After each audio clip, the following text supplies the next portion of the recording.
Chapter 258. I don't mind a bit tickling. We are back. A big thanks for Nicholas Lloyd on Pat Rayon. Also, I miss you guys. That F5 sect, the EXP, and thanks for chapter sect, the all your EXP belongs to US guy. I'm making a wiki for the novel cause why not? And as always, extra chapter, every plus $10 patron or PayPal. Extra chapter, 5,000 votes. Extra chapter, 8,000 votes. 3 weeks have passed since I gave my first lecture, and things have been going really well. My class got more popular, and my students are actually fond of me. Maybe they like my light-emitting screen and slideshows, but their performance has become much better. I think I started to like teaching too. Making people's minds work in a better way is really satisfying. I even ended up conflicting with other teachers in the alteration and restoration departments for teaching their material in my class. I mean, how on earth can these students understand anything when you beans for brains are half-assing your work? Magic archetypes are classified into schools to categorize them, not learn one and forget about the rest. These guys are clearly out of their minds. No wonder magic is on the decline. This is how my one school theory started conflicting with the current theme of the college. Anyway, as much as I enjoyed it, all good things must come to an end. Today, Lonith returned, and I gave a heartwarming last lecture. I was happy to see all these beginners have found their true calling in magic in the first month. Some of them made their own teams like the Arsonists for destruction magic researching, Metalheads for alteration, Sticks and Stones for restoration, one school cult for mysticism. Pretty weird names, but I am sure that their spirits must be overflowing with positive passion for studying. I am sure. Sis, what do you think? Alina asked Joel as they were riding ahead of me together. Do I really need to say it? It is exactly what you were thinking. Joel replied, Damn, the S side of John is becoming more intense. He just taught some innocent students for less than a month, and they all turned radical. Yes, not sure if being an S is good or bad at that point. These two were getting along by calling me something impolite again. Well, it is hard to disagree in that regard anyway. I was riding behind them as the three of us, besides Nefertiti, who was taking an afternoon nap in the cube, decided to go on a journey together. This thing was planned only for us, as we really wanted to have our time alone together away from this world. Luckily, I knew just the spot. We traveled on our Atronak horses and hawks for 3 days straight until we arrived at East March. There, we traveled to Darkwater Crossing area and headed to the Elder Gleam Sanctuary, a well-lit underground cave filled with natural beauty and is considered a sacred worship ground of kind. I visited this place less than 3 years ago when I discovered my new way of meditation. What a beauty! Joel was taken aback by the sight right away. She ran around the grove with Nefertiti while laughing together. So this is your idea for a vacation? Alina stood beside me as we gazed at the Elder Gleam tree. I don't have a better place in mind. The weather is great and the place is beautiful. I also know that you are a regular visitor to the place. Yes, here where I was recognized as a child favored by kind. The keepers also come here quite often. I see we can spend some time around here then. Yeah, I know a place. Alina walked forward and started climbing the rocky way towards the Elder Gleam tree. That road is normally blocked by the giant roots of the tree, but once Alina got closer, the roots started moving out of her way. Hold up a minute. Did that just... Oh, I see, the favorite of kind thing. I remember my girlfriend's ability is actually ridiculous once she actually uses it. Hee hee, you will see my private place up the road, she said and walked ahead cheekily. Oh, I'm more interested in the ones down the road, you know. Alina stopped her pace and looked at me and shook her head. I, of course, couldn't help but to run up to her and carry her in my arms all the way up the road as she wanted. Where we arrived, that was the highest part of the grove beside the Elder Gleam itself. There was a cave-like area on the top behind the Elder Gleam's trunk, and there was where we sat down together. A beautiful place indeed, I remarked as I looked left and right around me.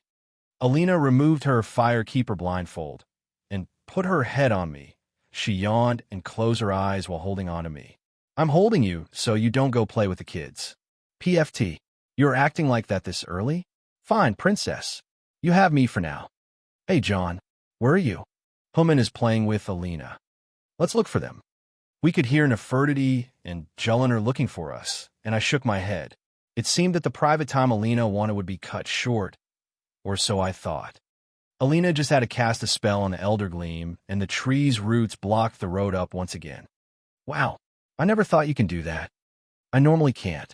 This place is abundant with Kind's power, so I can wield power and control plants too. Oh, that is really amazing. I'm safe to say that in this place, I am more powerful than the mighty hero of Winterhold, his lordship Thane John Dare. Alina said, so as she pushed me down and climbed over me. Oh, that's so? MHM. She nodded. Fine, you know what? I'm not even going to resist. Whatever it is you want, I will do for you. Really? I have something in mind, though. Alina stood up and walked away. I too stood up and went after her. She went to the cave's wall and then walked through some moss that was dangling from the wall and disappeared behind it. Okay, I am coming. I went after her to see that the hanging moss was covering a passage through the cave's wall. This thing didn't exist in the game, but I didn't think too much about it. As I stepped in, I found Alina's dress. I giggled and shook my head, but I had to keep up with her at this rate. The passage was a bit narrow, and I found pieces of Alina's clothes everywhere. When I arrived at the end of the passage, I found myself in a small room covered with all sorts of greenery.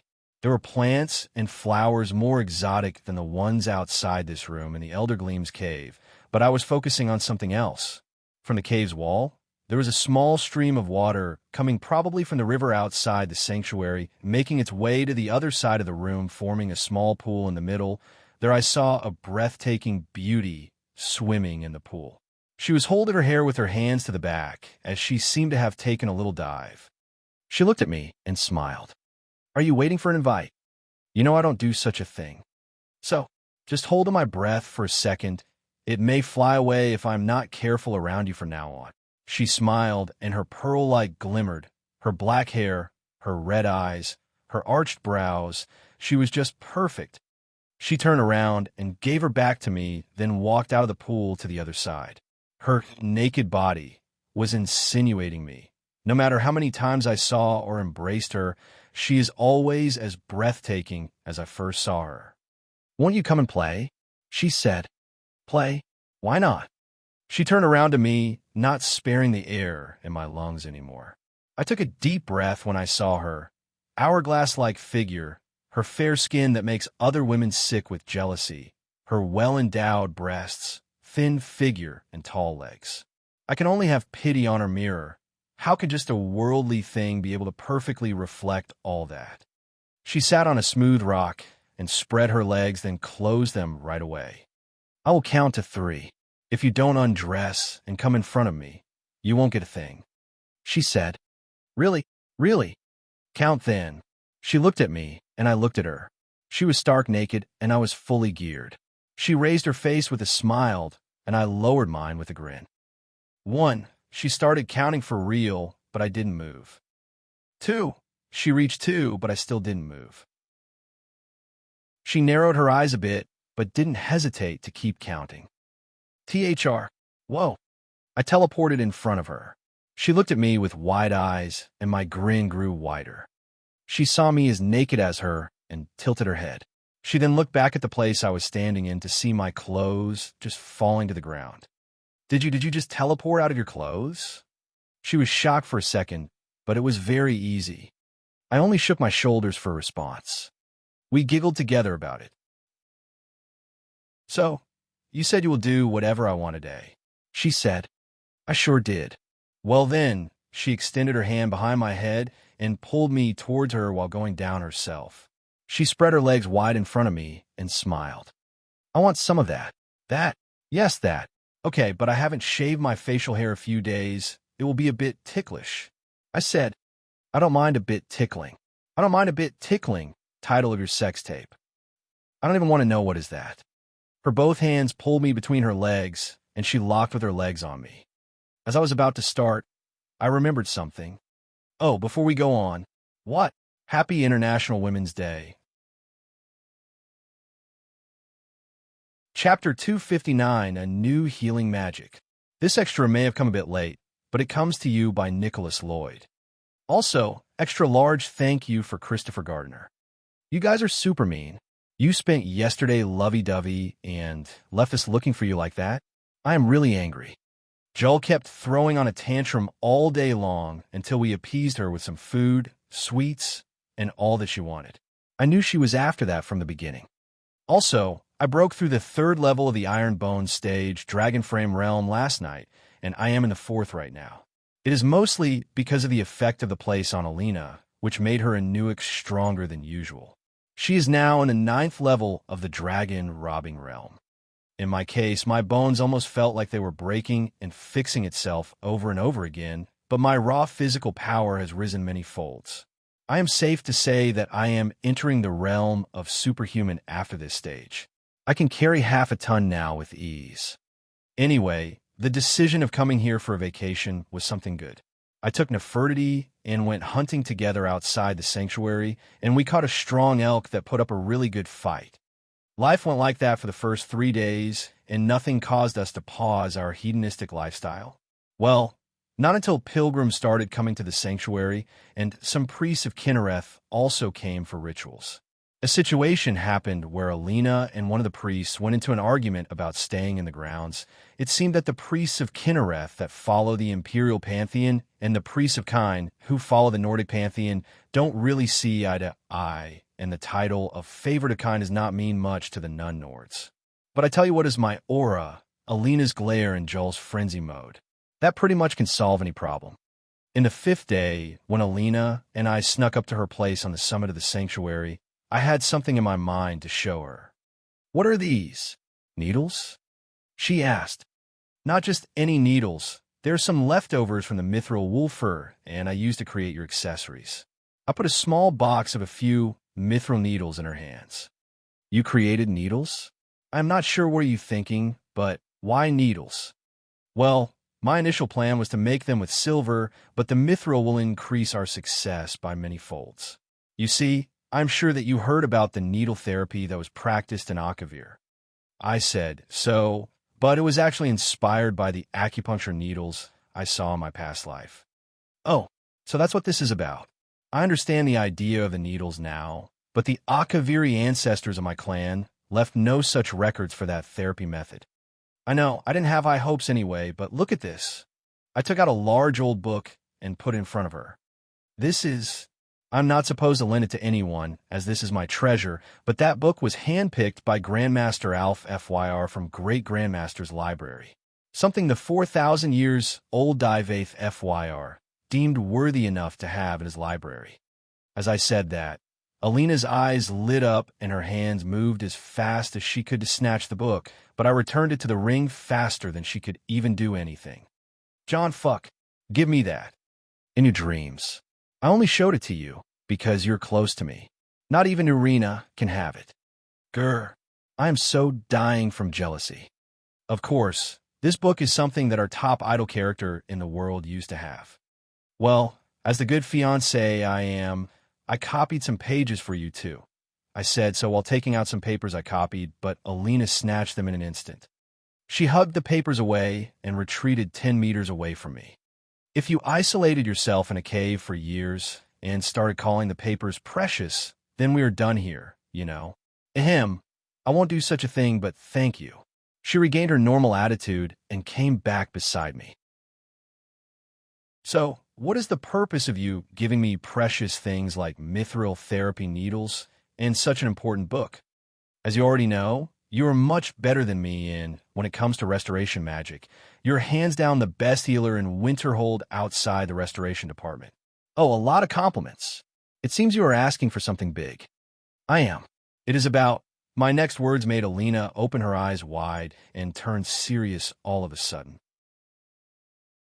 She heard what I said and nodded seriously to every word I said.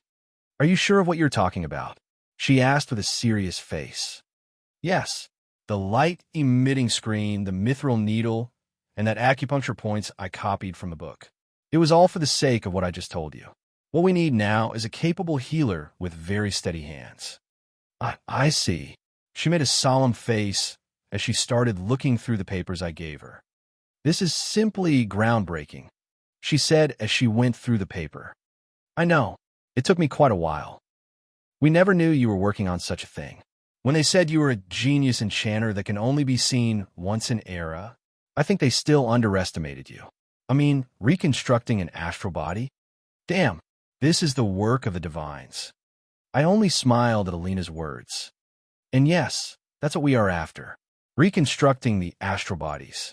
What does it mean to reconstruct an astral body? One may wonder. Before we think of that, we should think of the difference between the soul and the spirit. Before going further, please take note that this is my own fictional way of crafting a story that is not meant to go against on a line with any faith Abrahamic or non-Abrahamic. Souls are the immaterial part of beings that contain its life energies and can be considered immortal. Spirits are parts of the souls that defines it and carry their memories and shape.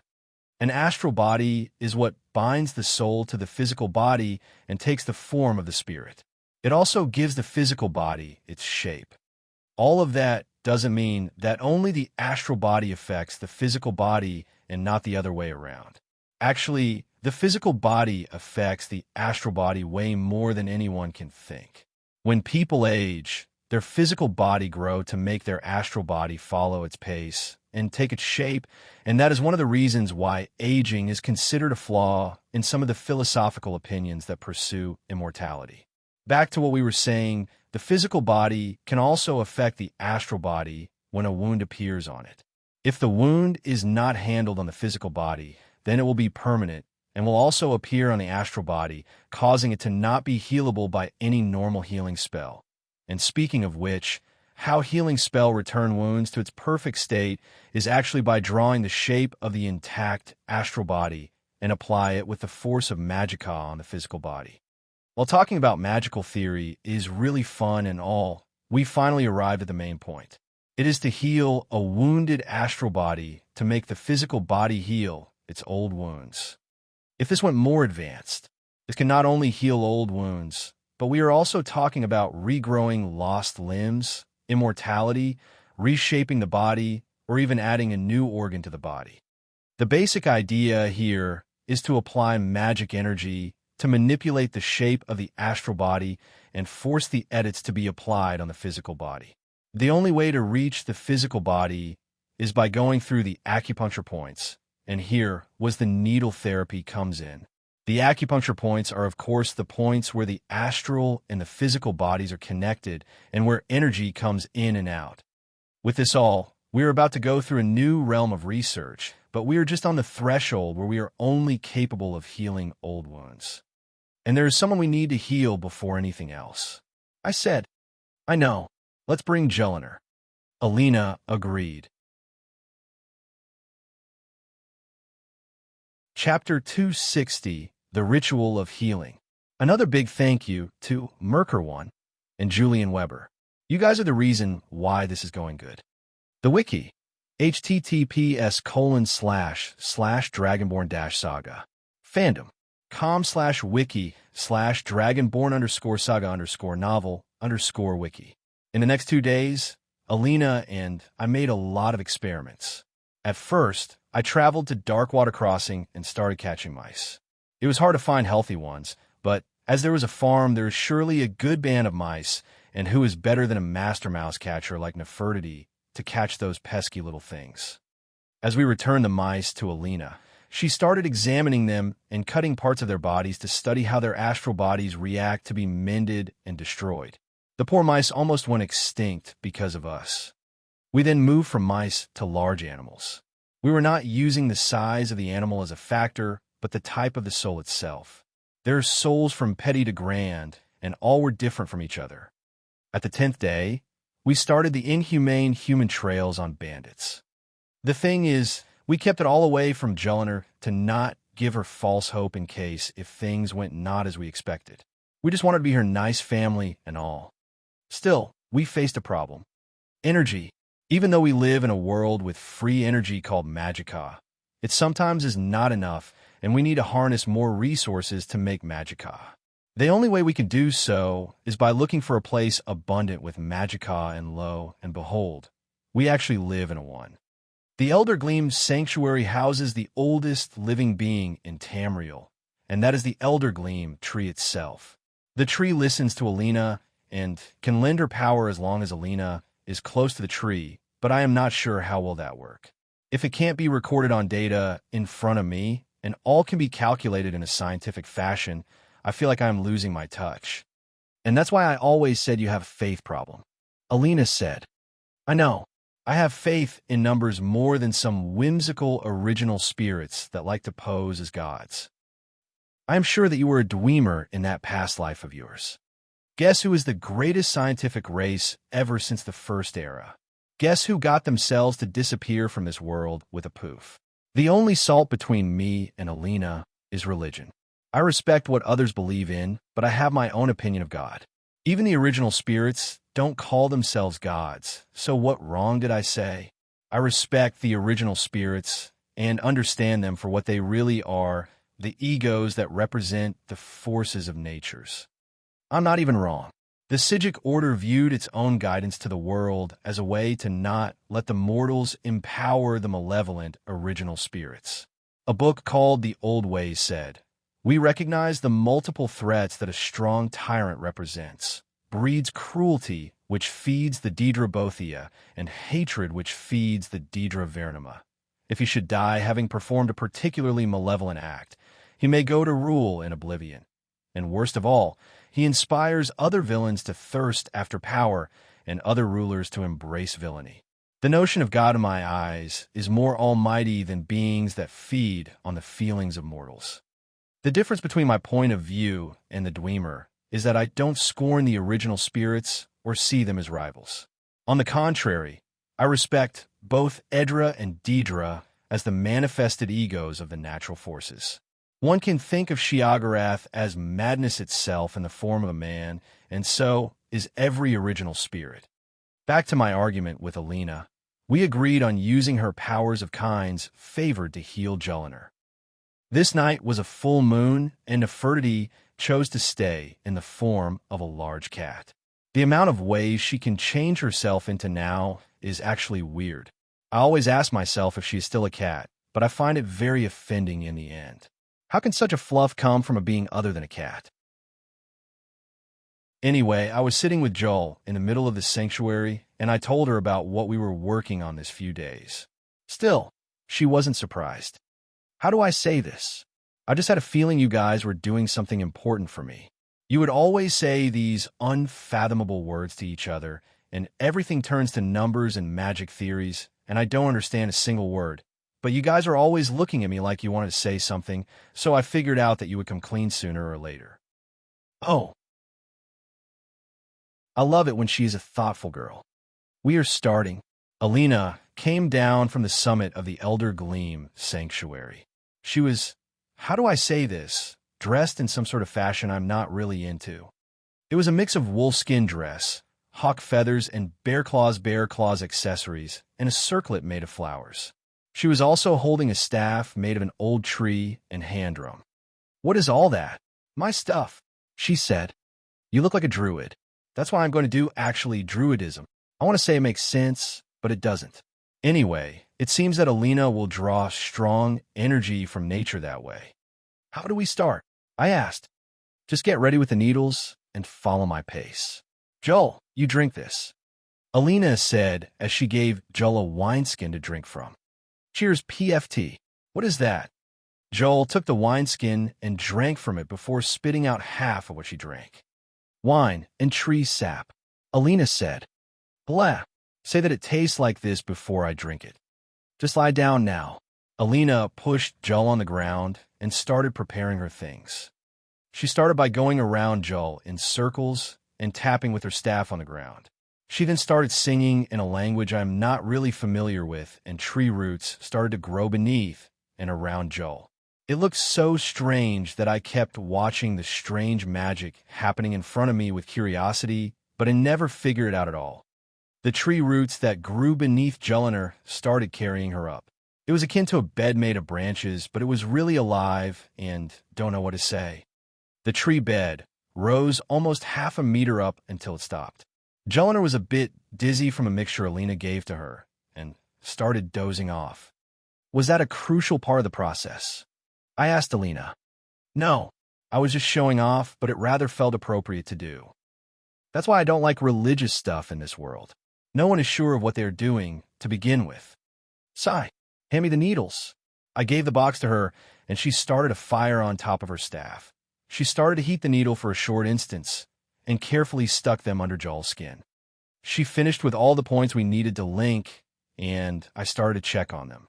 I used a small light-emitting screen as a scrying medium and checked all the needles' locations on Joel's astral body and how they are matched on the physical body. It was a delicate process, but it would give us the peace of mind needed for the next step and ensure that we're doing nothing wrong. No problem here, go ahead. Alina nodded and started to draw power from nature. Or rather, she started beating the drum with her staff while singing in that weird language. Well, I thought it was just that. Alina started making animal sounds. It started with a wolf, then some kind of birds, then something that sounded like a monkey, even though there are no monkeys around Skyrim, then a horse. Well, she started making weird sounds over and over again while beating the drum, and I would try to guess what animals were they. Wait, weren't we just trying to heal Joel? I was really about to say something, but I started sensing it. A large flow of energy was coming from the surroundings, rushing towards the center of the rituals.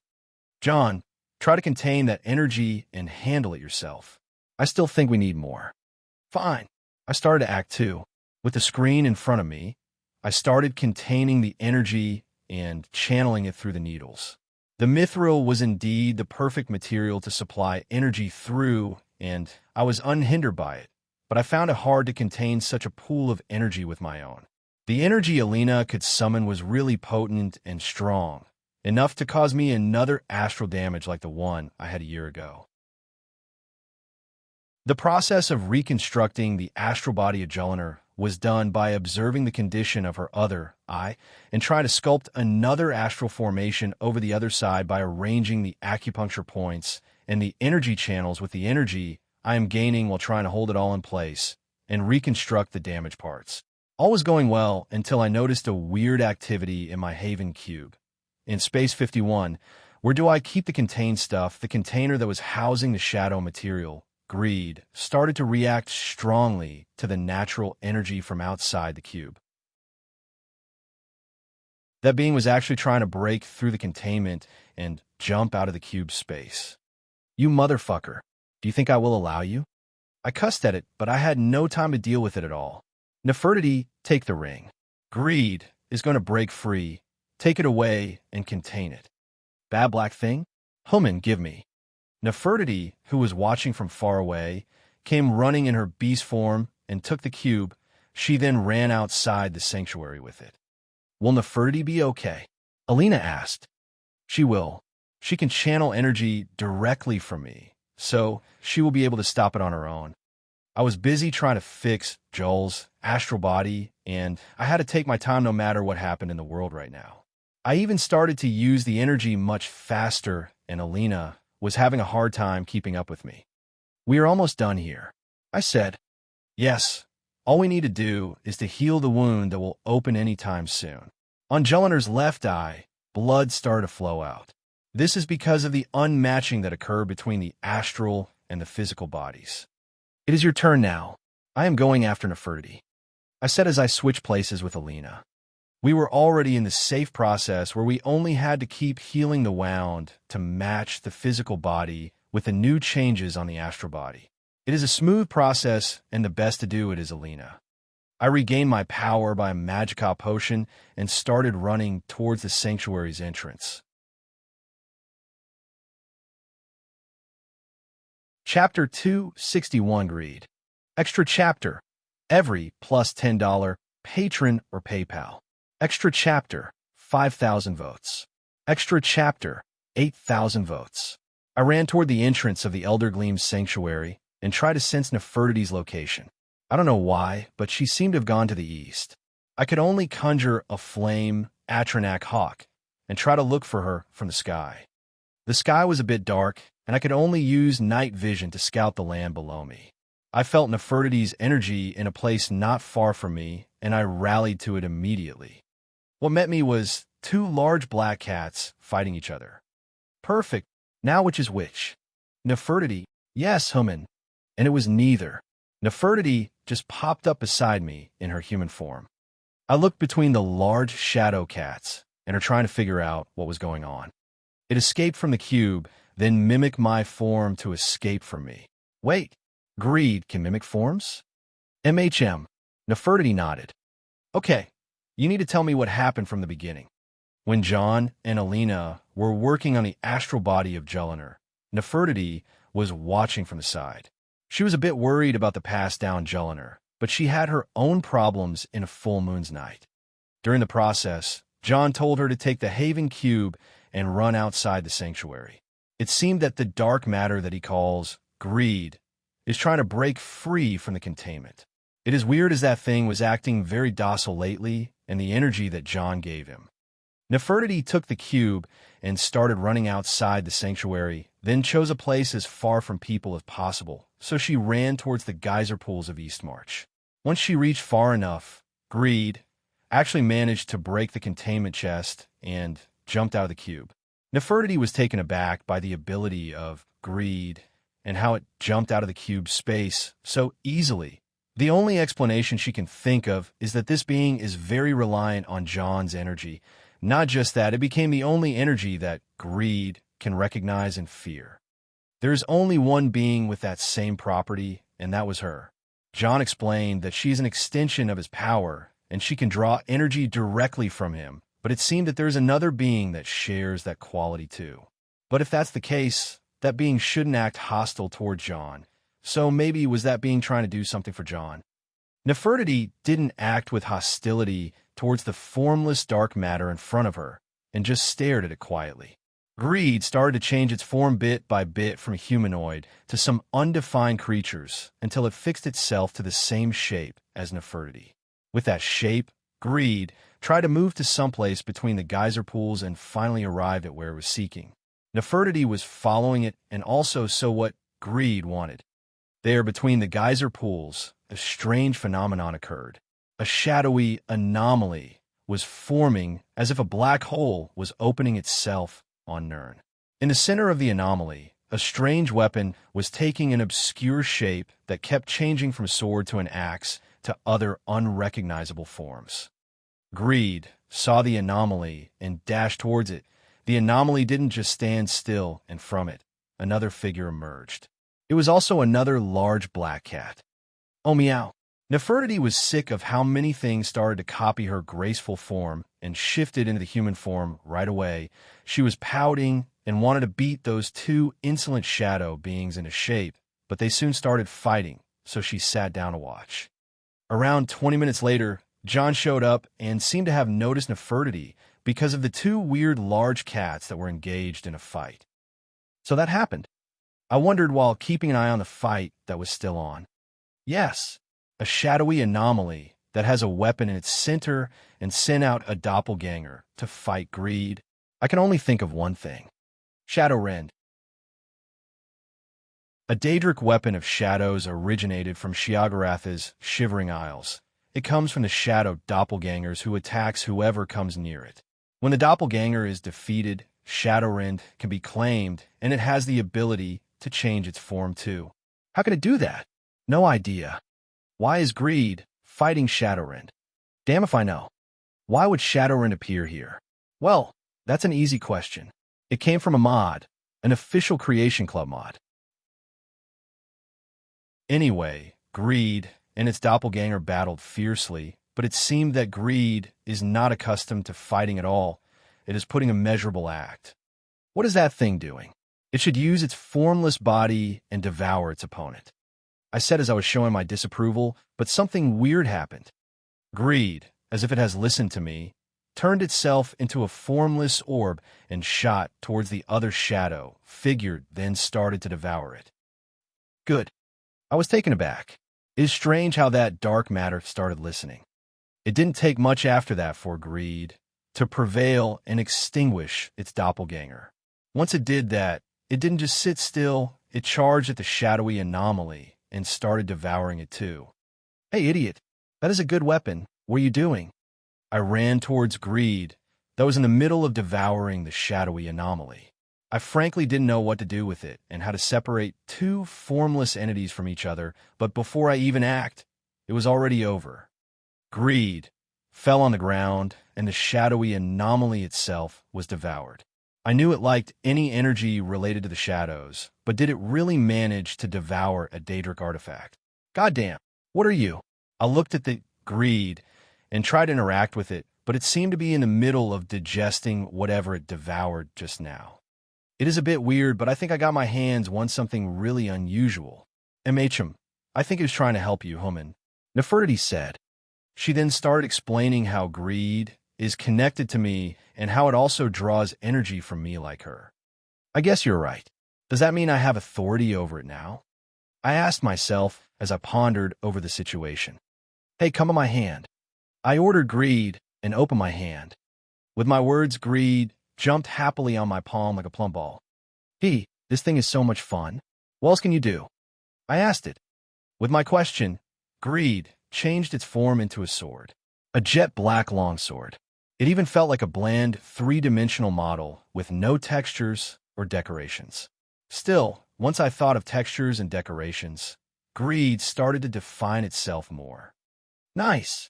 Can you become an axe? And it did. A hammer, a mace, the dagger. It did them all. Wow. You can change your size, but what about the weight and the mass? I started to experiment, and it was really acting well. One thing I noticed was that greed was using some of my magicka to act, especially when I increased its mass. It took a chunk of magicka. System, can you analyze that? Subject material, unknown. Subject is a soul, a matter, and an energy. A three-dimensional manifestation that got its soul altered by the host to be a part of it. I saw a lot of words I recognized, but did not understand, yet when I read them again. Are you saying it is a part of me? Like a limb I grew? Acquired, not grew. So, greed is a part of me, but it can go haywire and act on its own. I did not tell it to go and devour the shadowy anomaly or jump out from containment. You basically wanted it to show potential, and as the dominant over it, it acts based on your reflexes, just like a new part of the body you haven't learned to use yet. Okay, smartass. Send that data to the augur. Tell him that I don't want to call myself Venom and go bite people's heads off anytime soon. Confirmed. I shook away the weird ideas in my head and turned around to return to the sanctuary. Still, greed, or whatever part of me it became now, is freaking me out. It is really cool. Form a sword. I commanded it, and it did become a sword. I held it in front of me, then used my aura with it. As I swung it left and right, it started unleashing red ribbons of my aura too, just like Bloodskull. This is fun. That ability is not bound to Bloodskull now. I can imbue weapons to make them act like Bloodskull whenever I want, and greed is no exception. I commanded it again, and it changed into a shield, then to a long chain with a hawk. Such an all-purpose weapon. I was happy with it, even though I'm not understanding it really well. A weird thought came to my mind then. Form a blaster. As greed turned into a blaster, I used condense my aura in its muzzle and made it blast inside it. My red-colored aura was shot out of the muzzle and made a deep hole in the rock it landed on. Cool. With that, I have a red lightsaber, a Sith mask, and a blaster. Now, where do they host Comic-Con in Tamriel? Human, many people are going towards this sanctuary. What? Nefertiti's voice woke me from my fantasies. There's a fight, she said.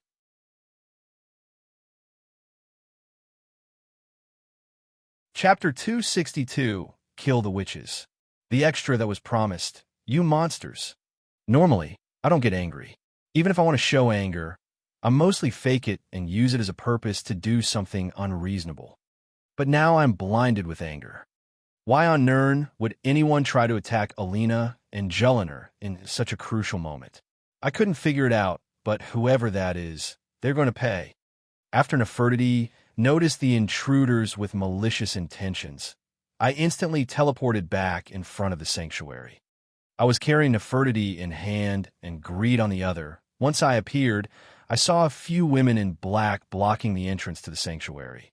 They were frightened once they saw me, but they set out a barrier ward in front of themselves and blocked the entrance right away. Where did you come from? You have no business here, leave. The women spoke with clear hostility, but they seemed trying not to fight. I only looked at them and determined what they are. I have seen your kind before. Witches. Witches are no ordinary magic users. They are practitioners of the dark magic, vile, unholy, and twisted. Some call them witches, and some call them hags. Not to be confused with Hagravens. By seeing witches in this place, I could already figure out the situation. They sensed the natural energy Alina drew from the sanctuary and came for it. That is what they are after all. The witches tend to attack the places where spriggans reside to harvest their taproots. The witches noticed the change in my aura and realized that a fight is unavoidable. If you move away from the entrance, I will kill you fast. I was too nice to give them a warning. Insolent fool, die. A witch acted first and cast a fireball towards me. I was clearly unfazed and only transformed greed into a whip, canceling the fireball from afar. With the next swing, I added a blade to the end of the whip and broke through the barrier and injured the 3 witches without killing them. I don't have time to kill you slowly, but that will do it, I said as I conjured a Dremora. Out with it, mortal! As haughty as ever. The Dremora that appeared from the void was talking with disdain. Kill those 3, slowly. I give him a command and walked through the sanctuary's entrance. Interesting mortal. As I walked in, I started hearing screaming behind me, so I reckon the Dremora is doing its job. The tunnel to the inner sanctum of the sanctuary only took me a few seconds. Once I arrived, I got even angrier than what I already am. A band of witches was fighting a number of spriggans on the first bridge to the sanctuary. The one leading the witches was a Hagraven, a being uglier than whatever anyone can think of, horrifying, almost human, but more an abomination of woman and crow fused together. Nothing more than a husk of humanity, surrendered in exchange for possession of the powers of dark magic. They have clawed feet and hands and feathers growing out of their forearms, and they also carry all sorts of diseases on them, especially brain rot. That Hagraven was standing behind the other witches while casting powerful destruction spells at the spriggans that protect the sanctuary. I looked somewhere else looking for Alina and Jelener to discover that Alina was protecting the healing ritual with a cocoon of hardwooden roots, but seemed unable to help the spriggans. The Hagraven was looking at Alina with greed in its eyes and seemed to be evoking a spell. I didn't know what spell, but seeing a black soul gem in the Hagraven's claws meant nothing good. No, you won't. I cast the chain lightning as fast as I could, and I splendidly struck the Hagraven, but it seemed that it won't go down with just that. The important part is that the attention of the witches is on me now. Insolent. He attacked the crone. Kill him. Drain his blood dry. They just can't stop being stereotype evildoers, can they? Okay, Greed. Time to put your power to test. Just as I thought of unleashing the best of what greed has to offer, it suddenly jumped from my left hand to my right and started devouring Bloodskull. I had no reaction whatsoever, other than the urge to puke blood, but I was instantly proven wrong. Greed was not devouring Bloodskull. It was merging with it like it made Bloodskull longer and more sinister. Bloodskull became almost 3 meters tall and really wide.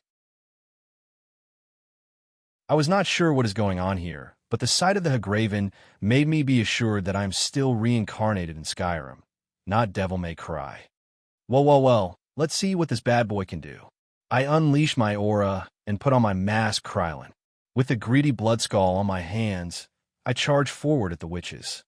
One swing, 5 dead. The residual energy of the slash made the space behind it feel unstable, but I already knew it would do that. Once the witches passed through that unstable space, it silenced their magicka. Another 5 dead. This is a quality of the shadow magic that greed possesses. Shadow magic is devastating towards energies. It can drain both vitality and magicka at a crazy rate. It also can ravage the energies inside the targets and make them unable to use magic. As I thought, greed is awesome. While I was admiring greed for a second, spells of all kinds flew at me. Greed that reacts based on my reflexes let go of Bloodskull and formed a shield to protect me. Its defense against magic was almost like a cheat. That thing that spent a whole month getting hammered by my magicka is now akin to a magicka black hole. Fine, keep protecting me while I go all out. Greed attached itself to my shoulders and blocked everything thrown at me. I brandished Bloodskull and started swinging it madly around with my right, unleashing ribbons of aura towards the witches. My left was casting magic on a fast pace too, from Electro Hand to Thunder Cookie to Telekinesis and Bind to Corpse Explosion and Holy Smite. I went from Electromancer to Pyromancer, from Alteration to Illusion, and from Sun Magic to Necromancy. After causing a bloody mess and slaughtering the whole coven of witches, I was facing the Hagraven face to face. Curse you! Curse you! Curse you! You will pay for this! Her anger was clear with that hoarse voice she spoke with, but I was going out for slaughter no matter what she did.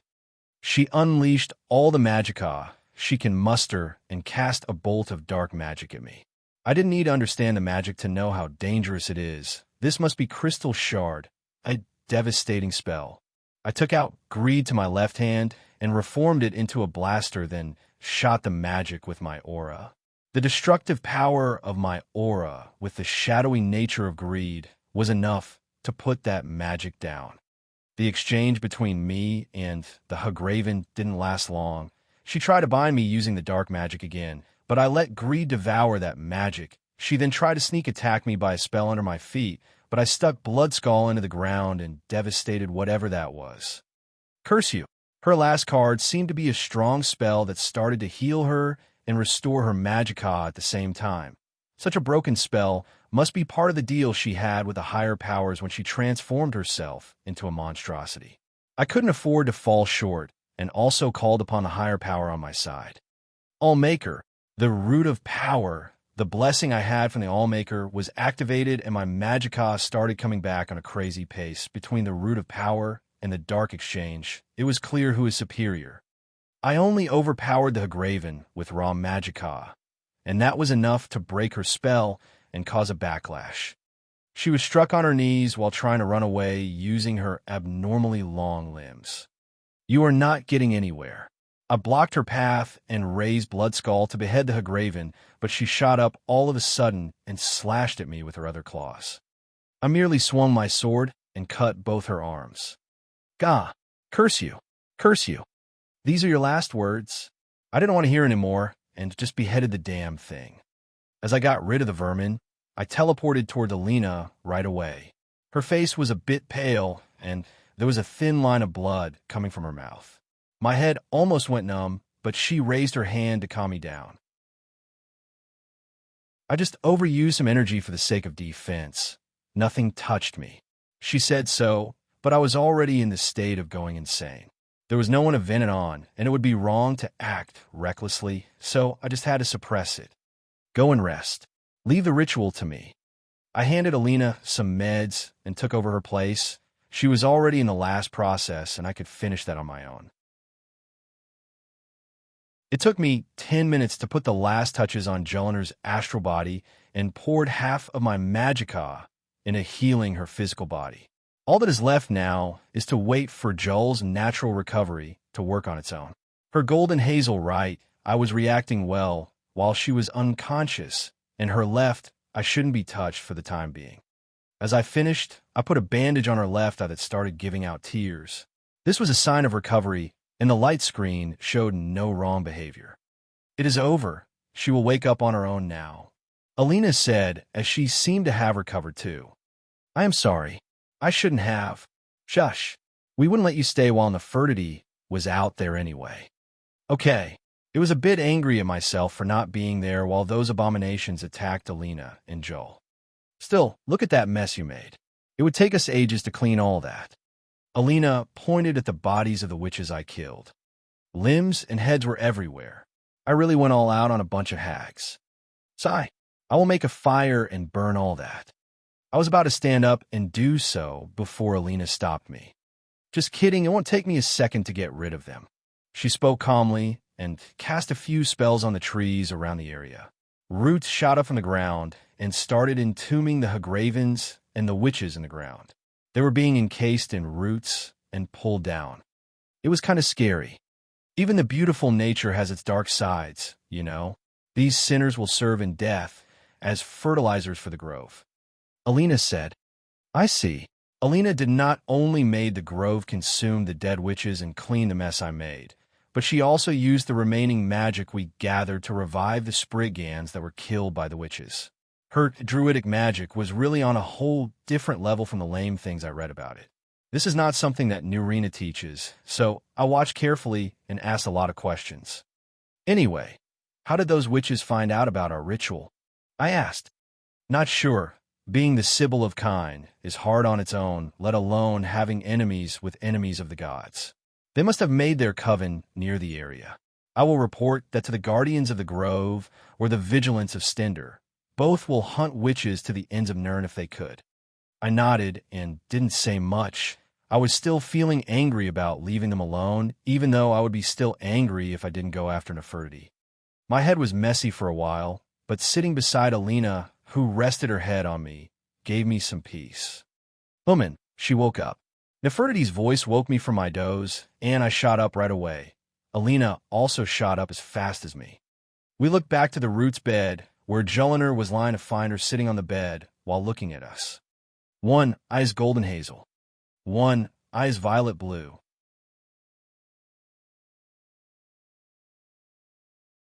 Chapter 263 Gleam. Big thanks to Jack of Grin on PayPal. Extra chapter. Every plus $10 patron or PayPal. Extra chapter. 5,000 votes. Extra chapter. 8,000 votes. Do you feel okay? You can walk. John. Yes, John. It is my eye, not my leg. Joel. You can see well, right? How many fingers do I have? Alina. Everyone has 10 fingers, Alina. Joel.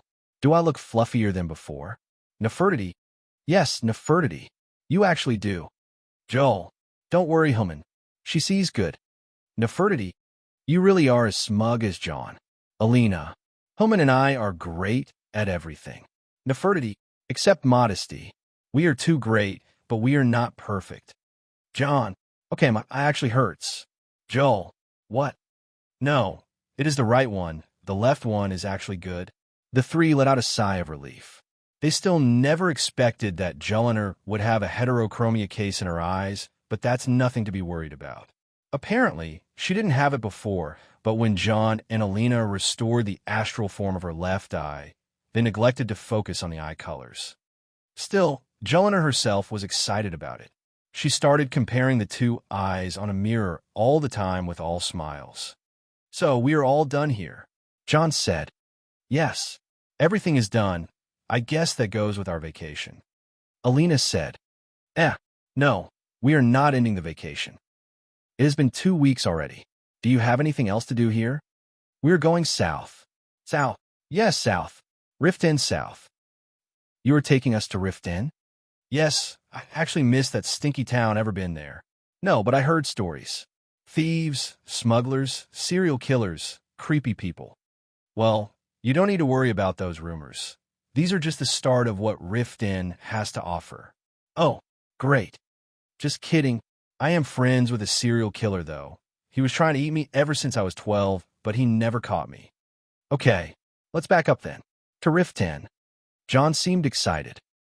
But only John alone. As the four picked up their things at dawn, they cleaned up the place after them and started packing up their luggage. John and Alina retrieved the stuff they left in their secret cave to, after a round of flirting, then headed out from the Elder Gleam's sanctuary with the rest heading south. After they left the sanctuary, a figure appeared in the cave behind the Elder Gleam tree. They finally left. Those mortals were really scary. The figure that appeared in the cave was that of a pretty woman, so pretty that she can put any other world in the world to shame. She was mostly naked and moved as if she is an ethereal being out of this world. Her actions and movements were so delicate and shy. A strong aura of Anuic energy could also be felt around her. As she rose from the water pool in the hidden cave, she started to look around the place and sighed. Those two young mortals acted too lively in my place. They did annoying mortal things here and there, but at least they cleaned the place. The woman, who was apparently not a human or an elf, floated in the air and checked her cave carefully. She then flew out of the cave and came towards the Elder Gleam tree. She checked the tree carefully and felt its trunk to check its cleanliness. A few absurd mortals this time. It looks like a fight happened her with some evildoers. They also defended the place and revived the kids. How thoughtful of them. The woman landed on top of a branch on the Elder Gleam tree and sat on it. The branch didn't move at all, as if the woman had no weight to begin with. The woman looked up through the gap in the cave, which sunlight shines from, and spoke to it. "You can come in." Following her words, a gust of wind descended through the opening and kept blowing around the tree. It politely slowed down and reached a state of stillness in front of the tree, becoming a small aura of cold light. "It has been a while, Elder Gleam." A voice spoke to the woman sitting on the tree. "It has been indeed, young Ayula. I was roaming recently and came to notice that you woke up. Something troubling you?" "Not at all. Can I wake up every once in a while?" "Was it your late visitors? Should I go after them?" Ayula spoke, cutting the words of Gleam. "Do shut up, dear. You will get yourself killed if you do so." "Wah, these are some mortals, very young at that. I don't think there is anyone among them over 50 years of age. They are what mortal call babies." Ayula's pride was hurt. She seemed to have an aggressive nature rather different than Gleam, who seemed tranquil and calm. "Sigh, one of us is guarding them." Gleam made a tired face. "One of us? Who? Your daughter Gilder? She involves herself with humans way too much and never listens. She will consume herself soon." Ayula kept talking and complaining. Gleam made a tired face and just looked away. "It is not Gilder Green. It is another one, a new child." Even the talkative Ayula came to a halt with words. She stared at Elder Gleam for a while before asking, A newborn. How is that? I have never seen any young ones growing up to be called a newborn. I am roaming all over the place, and I know everyone." "Who is the little greenie?" Ayula seemed flustered. "It is not a little greenie." Ayula was taken aback. "It is a little blackie." Gleam smiled. "I don't understand." Ayula made a dumb response. "Sigh. Its origins are of a beast, a young black cat." "Oh, I see." Ayula seemed to have finally understood. "But I have never felt it at all. There was no signal. Was because of your presence?" Ayula asked. "No. I hid my presence and returned to my body at that." Gleam patted at the tree. "It is mostly because of the presence of that mortal." "Oh, you mean that strong presence." "It wasn't that big, but it was really suffocating once I got near it. I felt like I was going to be seen through, so I waited until the mortals left." "Same here. I kept to myself and gave them the place." That human mortal was really a league of his own. His nature was so tyrannical. "Oh, to be acknowledged by Elder Gleam. I see why you said I shouldn't go near them." "Exactly. He shielded the other two mortals from the evildoers on his own. He just stormed through the entrance and just started waving his sword and magic around. So amazing." Gleam was waving her arms and acting like John. "Oh yes, mortals out there do that all the time. You can come outside once and watch it for yourself." "Maybe one day. I saw that mortal once some time ago when I first sobered up, and he exchanged some energy with me. I didn't think he would be this different in so short time." "Oh, what about the others? Are they ordinary or special mortals?" The other two are a bit different. One of them is a regular in my place with a northern scent, seemed to be one of Northwind's people. Her fate is strong too. She could communicate with me and borrow some power to heal the other mortal." "I see, the ones they call druids? What about the third mortal?" Ayula asked. Gleam made a sad face. "Mixed blood, weak fate, too thin. Just like Gildergreen." "I see." Ayula seemed to feel Gleam's depression and try to change the subject. "Enough with mortals now. We learned there is a newborn from bestial origins. We haven't seen that in ages in our parts." "You are right. There are many of them, however, south of Dawn's beauty." Gleam said. "Right, that makes me excited. So, what else out there in the world?" Gleam asked. "Nothing much. Mortals fighting mortals. Evildoers coming and going. The world is a mess, and the Hist are keeping to themselves as usual." "Nothing unusual then." "There is more," Ayula said. "Oh, go on." Some mortal evildoers are apparently acting against the towers. Are they mortal elves? Who else do you think? Sigh. This may not end well for everyone. Who else is aware? Aelia of the West is having speculations on her own. She thinks that trouble would arrive at her door. Ayula said, yes, she lives close to a tower. Well, it is all up to mortals in the end. I believe there are those who are aware of the tower's threat. If some mortals act against the remaining towers, then others will rise. I agree with you, Elder Gleam. Ayula said. Gleam and Ayula started talking from subject to subject. As long as there is no mortal to interrupt them, their conversation may last for months. That was how their nature is mysterious and unpredictable. A week later, in front of the gates of Rift 10. Oh, the stench. Inhale, exhale, this is Rift 10. Daddy's home, bitches. If you find any errors, ads pop up, ads redirect, broken links, non-standard content, etc.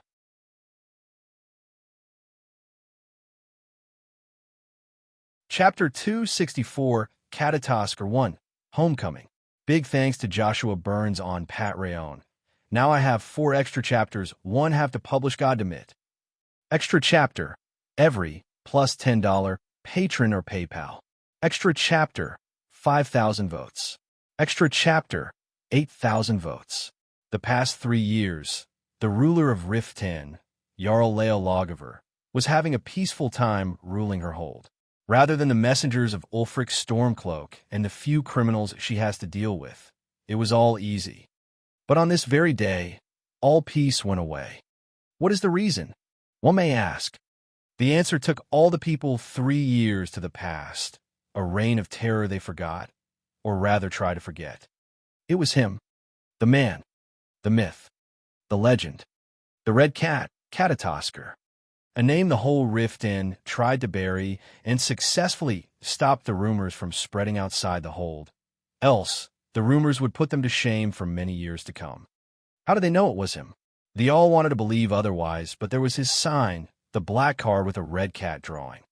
Some of those who heard about this argued that it might be a troublemaker's work, but no. When a Catatosker card appears, it happens after something big, and that is always an absurd crime. Yes, that was Catatosker-style absurd crimes. Too absurd to comprehend. How he did it, and why he returned what he stole every time. That is why Catatosker is only wanted alive to explain himself. But right now, and because of today's card, the market square was empty and guards were on every corner. The people hid in their homes and peeked through the windows. It was not night. It was in the middle of noon and the busiest hour in Rift 10. But now, the market square was as empty as a tavern with no liquor. Why is that? Well, it is hard to put in words, but the whole market square was stolen. Yes, just like that.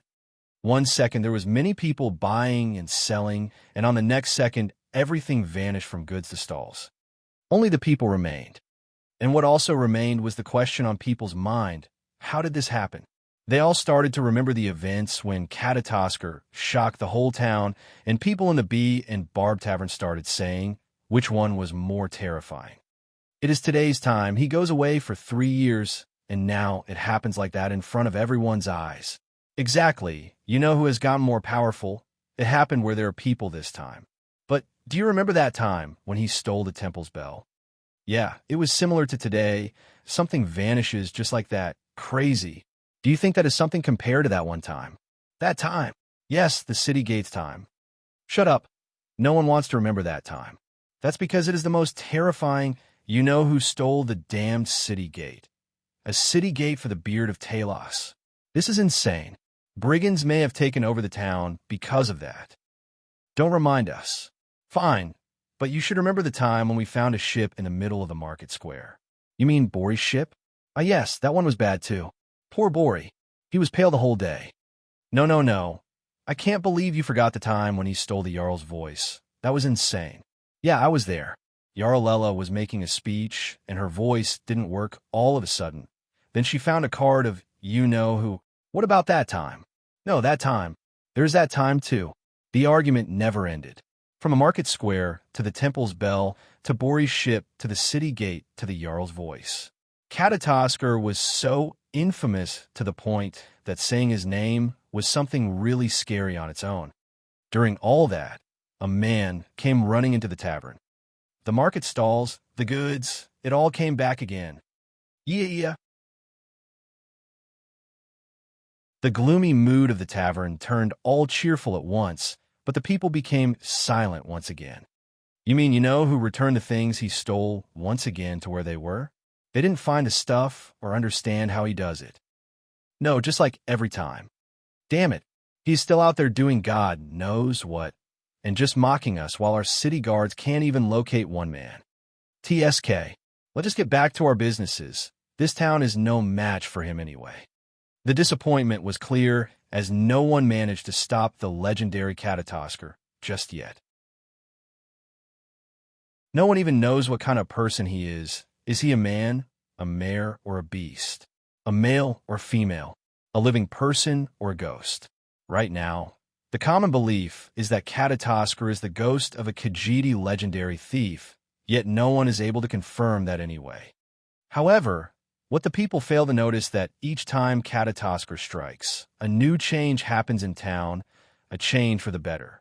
Right now, Riffin's market square became heavily guarded, and the Jarl appointed a new guards team to watch over the market. How and why did that happen? Well, that takes us a few hours to the morning when John arrived in the town. He was wearing a cloak and hood, and so did Alina and Joel. Oh, the stench. Inhale, exhale, this is Riff 10. Daddy's home, bitches. Lower your voice. Alina poked John. Oh, sorry. Got a bit excited. Next, the inspection officer on the town's gate called out. It's our turn. Jelinek stepped forward. Before she reaches the officer, a large Argonian jumped into the line before her. Sorry, sweet thing. In a hurry. The Argonian said.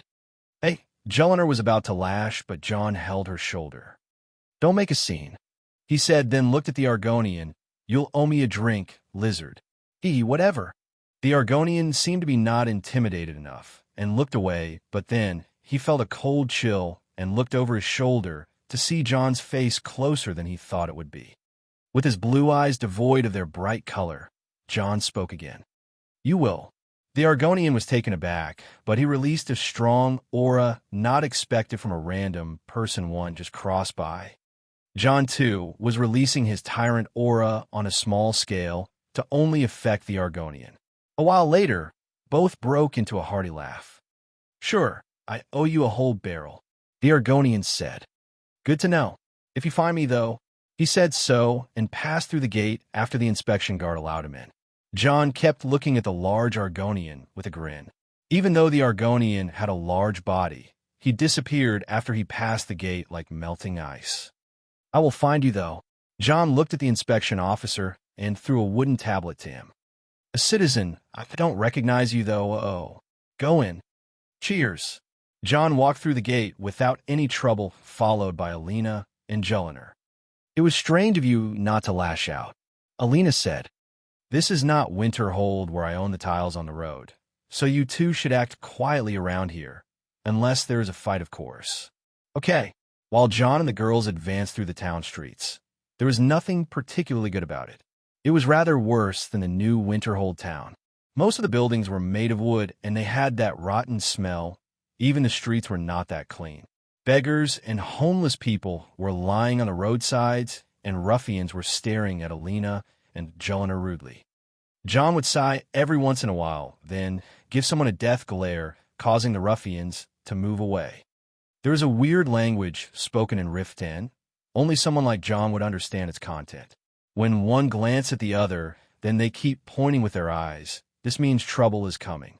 John would interrupt those stares and intimidate whoever is thinking willfully. Not just that, he would even intimidate with his hands if someone got close to him. A few boys tried to step in front of Alina, but John carried one of them from the nape of his neck and threw him in a hidden alleyway, causing the other boys to run away like rats. This place is a bit fun. You should be extra careful about your surroundings, he said. Alina and Jelinek nodded silently. They didn't expect crime to be this all-time high. Even someone as visible as John was targeted this openly. What would happen if someone else was in his place? They thought.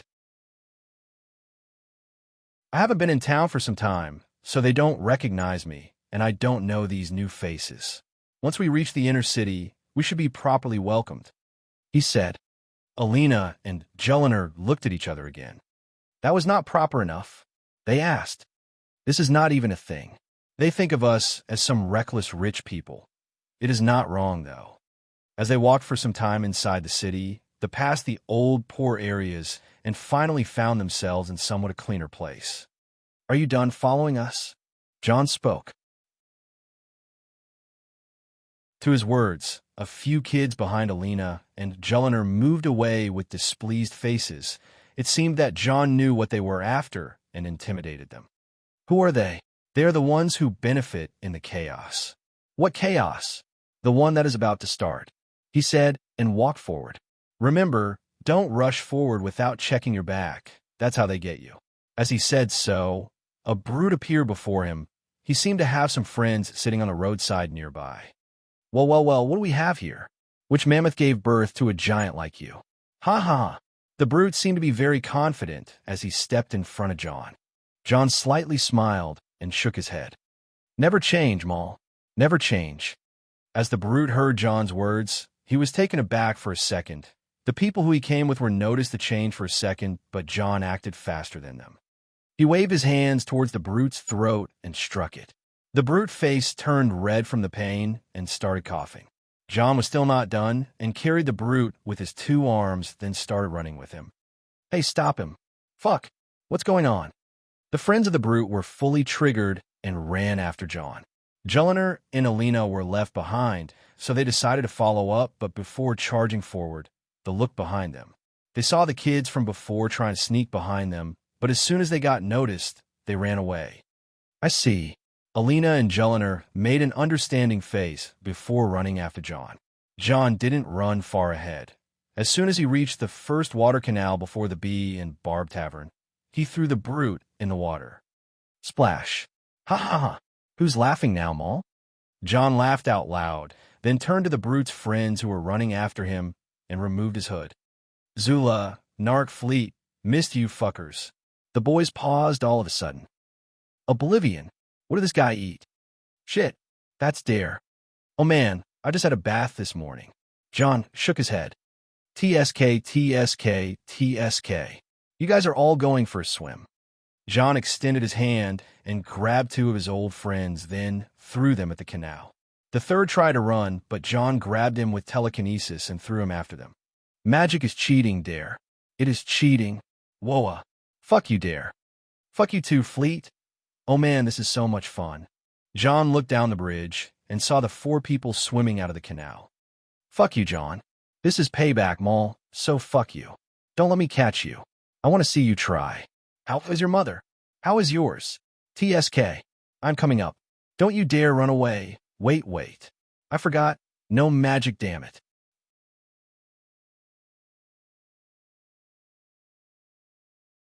Chapter 265, Catatasker 2, The Ragged Flagon.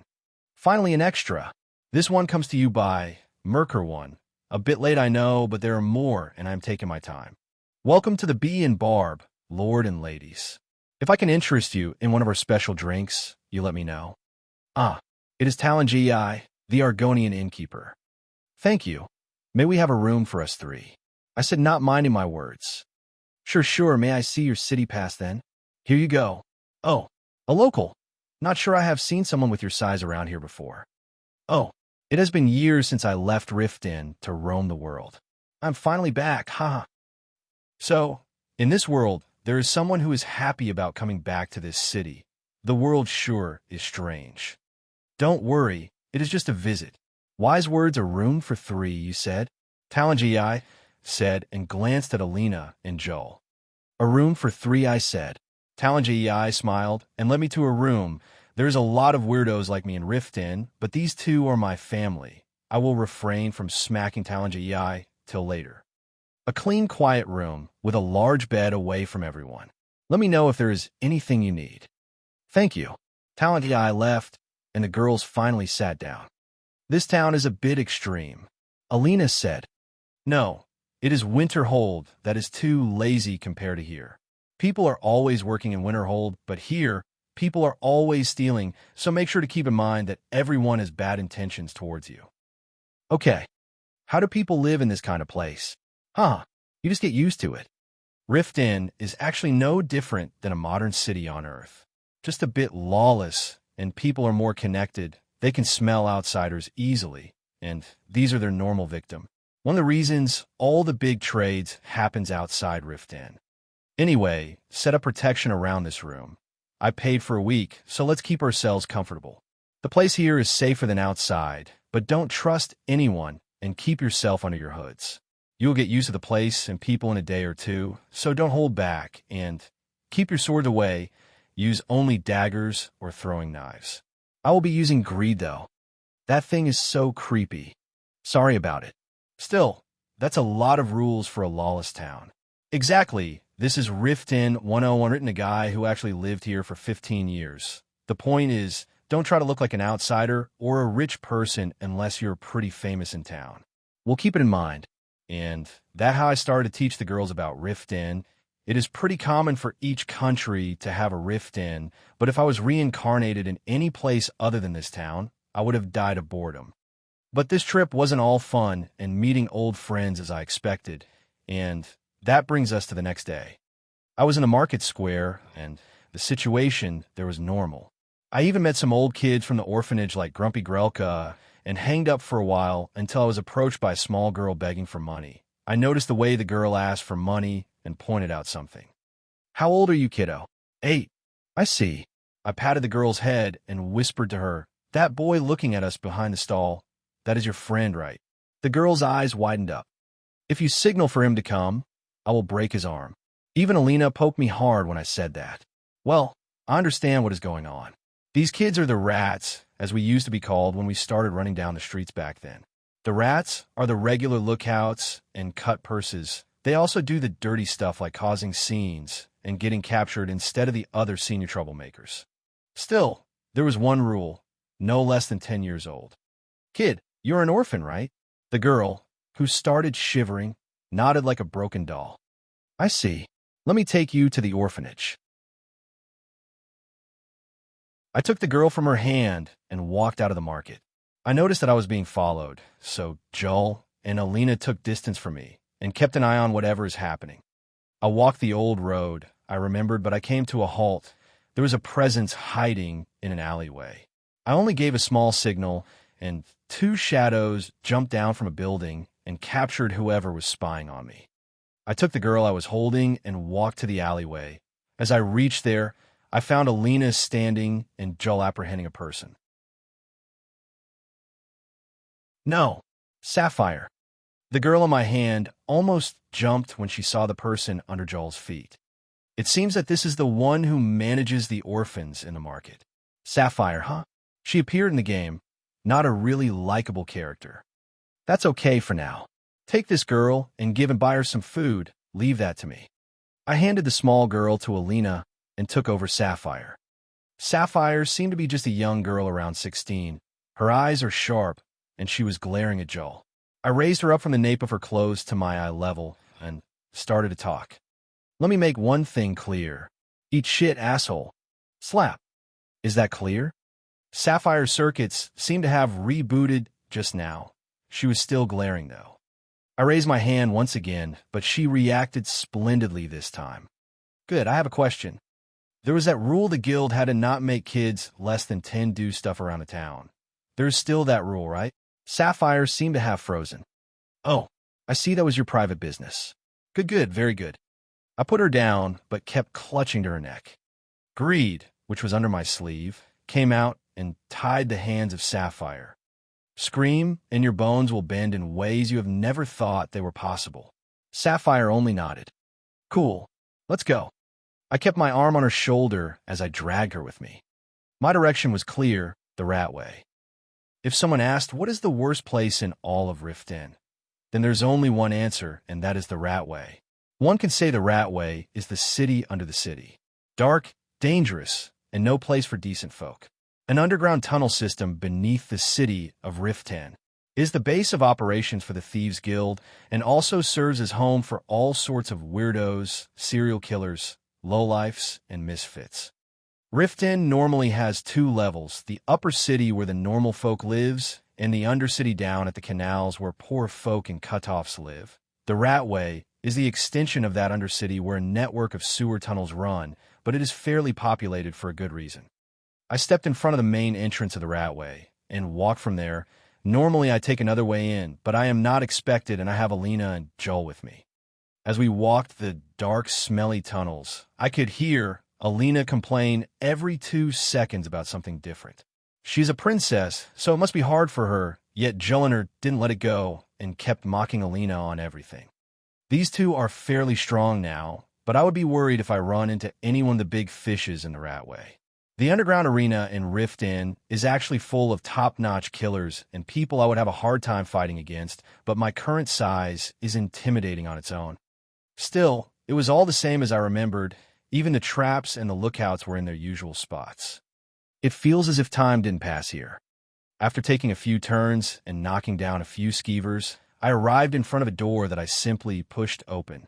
Behind it, there is a large circular chamber, a pool in the middle, pathway across the sides, and a bunch of people at the other side of the room around what seemed to be a bar. This was Riffin's most infamous inn, the Ragged Flagon. I calmly walked in with Sapphire under my wind, while Alina and Joel followed. This seemed to be in total full awareness about the place. As we approached the inn, some brute stopped in our way. "You're looking for trouble here, giant? Let the girl go." The brute sounded intimidating for sure. I could feel Alina taking out a dagger, but she triggered the rest of the inn's patrons. "Girls, say hey to my friend Dirge." As I said so, the place quieted down. Fun story. Do you know we call him Dirge? 'Cause he is a sad person? Joel guessed. 'Cause I'm the last thing you hear before they put you in the ground. Dirge said. Well, it sounds cool, but that's not true. I actually know the true story behind it. As I said so, Dirge seemed to have figured out my identity as well as everyone else in the Ragged Flagon. But before he could do anything, I waved my hand fast at Dirge's head, held it then crushed it to a wall. Dirge, because that sound comes out whenever anyone bashes his head to a wall. Ha! I walked past the passed-out Dirge to the middle of the bar. Well, ain't this a nasty surprise? A voice came from behind me. I turned around with a smile and let go of Sapphire. What? No hugs among thieves now? I'll hug you if you have something worth hugging you for. Blah, I won't hug a nasty-smelling old man like you even if I go to oblivion for it, which actually happened, and I would hug a Hagraven instead of going back there. You, John, that's nasty.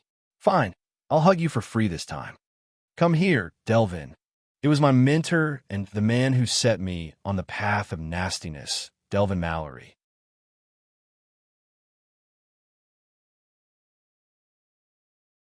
Chapter 266, Catatoxer 3, The Thieves Guild. Extra chapter, every, plus $10, patron or PayPal. Extra chapter, 5,000 votes. Extra chapter, 8,000 votes. Look at how tall you became. You ain't cut for this job anymore. Come on, Delvin. You'll hurt my feelers. I can solve it all with a few spells. You still trying to fix everything with magic, ain't you? And that reminds me, how is your mother? Which one? Oh, so they let you into their little secret, didn't they? Fine, let's start with the headmistress. She's all right, free from responsibilities, even though she runs a whole department in the college. I know another monster who can act the same, and speaking of which, she too is all right, and I'm going to have siblings. Bloody Deidre, are we going to have more brats like you? Nope. The world isn't fit for one more person like me. It would become a disaster. Yeah, tell that to those fuckers who tried to hunt your mother ages ago. Still, I am glad you found your home. Crazy folk, these firemans. Yeah, tell me about it. Huh, I remember your mother too bashed Dirge's head to the ground last time she came here. It is really fun. I hate to kill the guy, but the sound of cracking his head to a wall is so addictive. Talking to Delvin after all that time is as fun as ever. We were talking a low tone for the time. And these are Delvin gestured with his head towards Alina and Joel. My people. Oh, you have people now? We heard about what you did in Winterhold. You pissed off all of our connections. You go build a home in the most isolated piece of land in Skyrim, and people still find excuses to hate me. People are hopeless, man. Still, you earn the hate.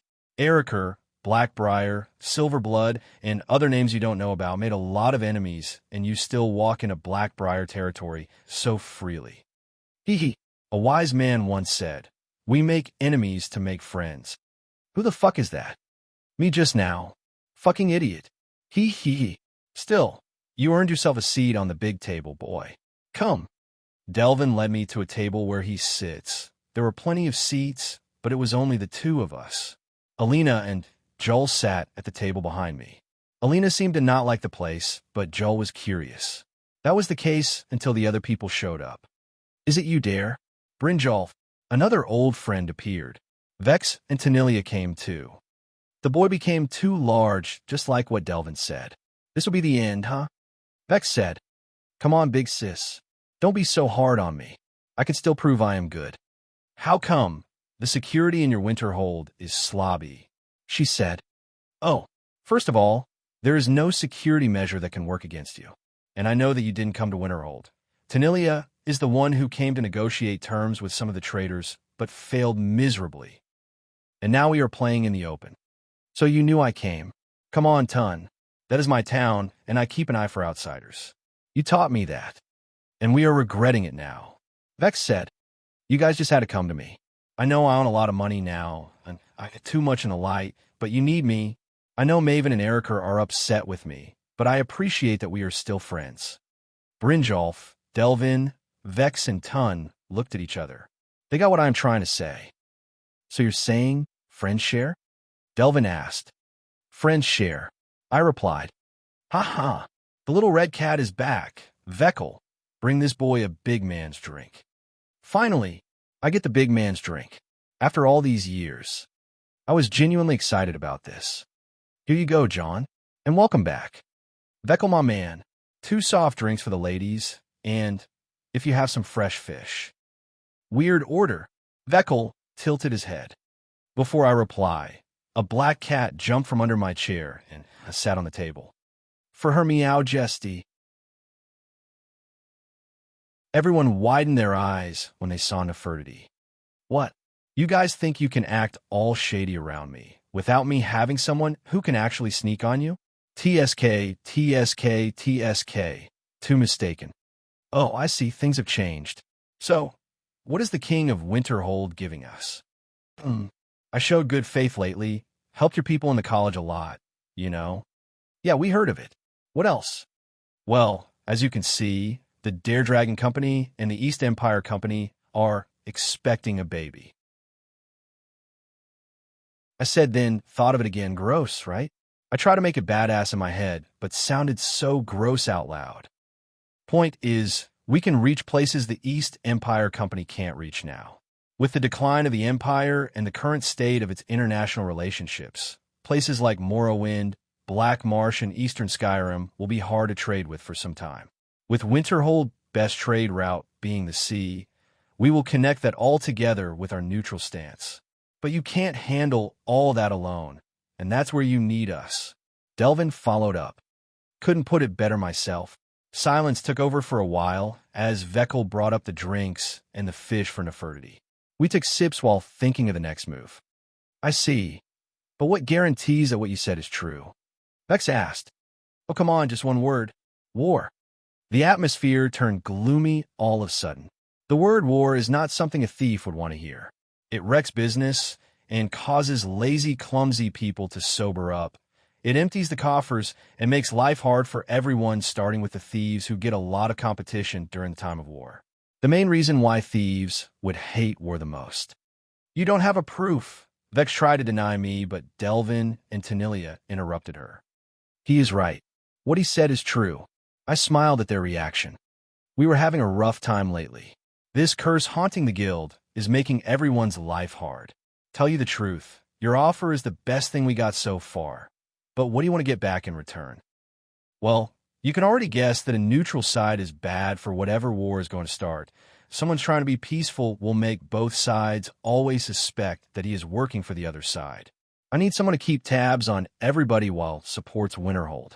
You give me that, and I will let the merry little band run the docks of Winterhold.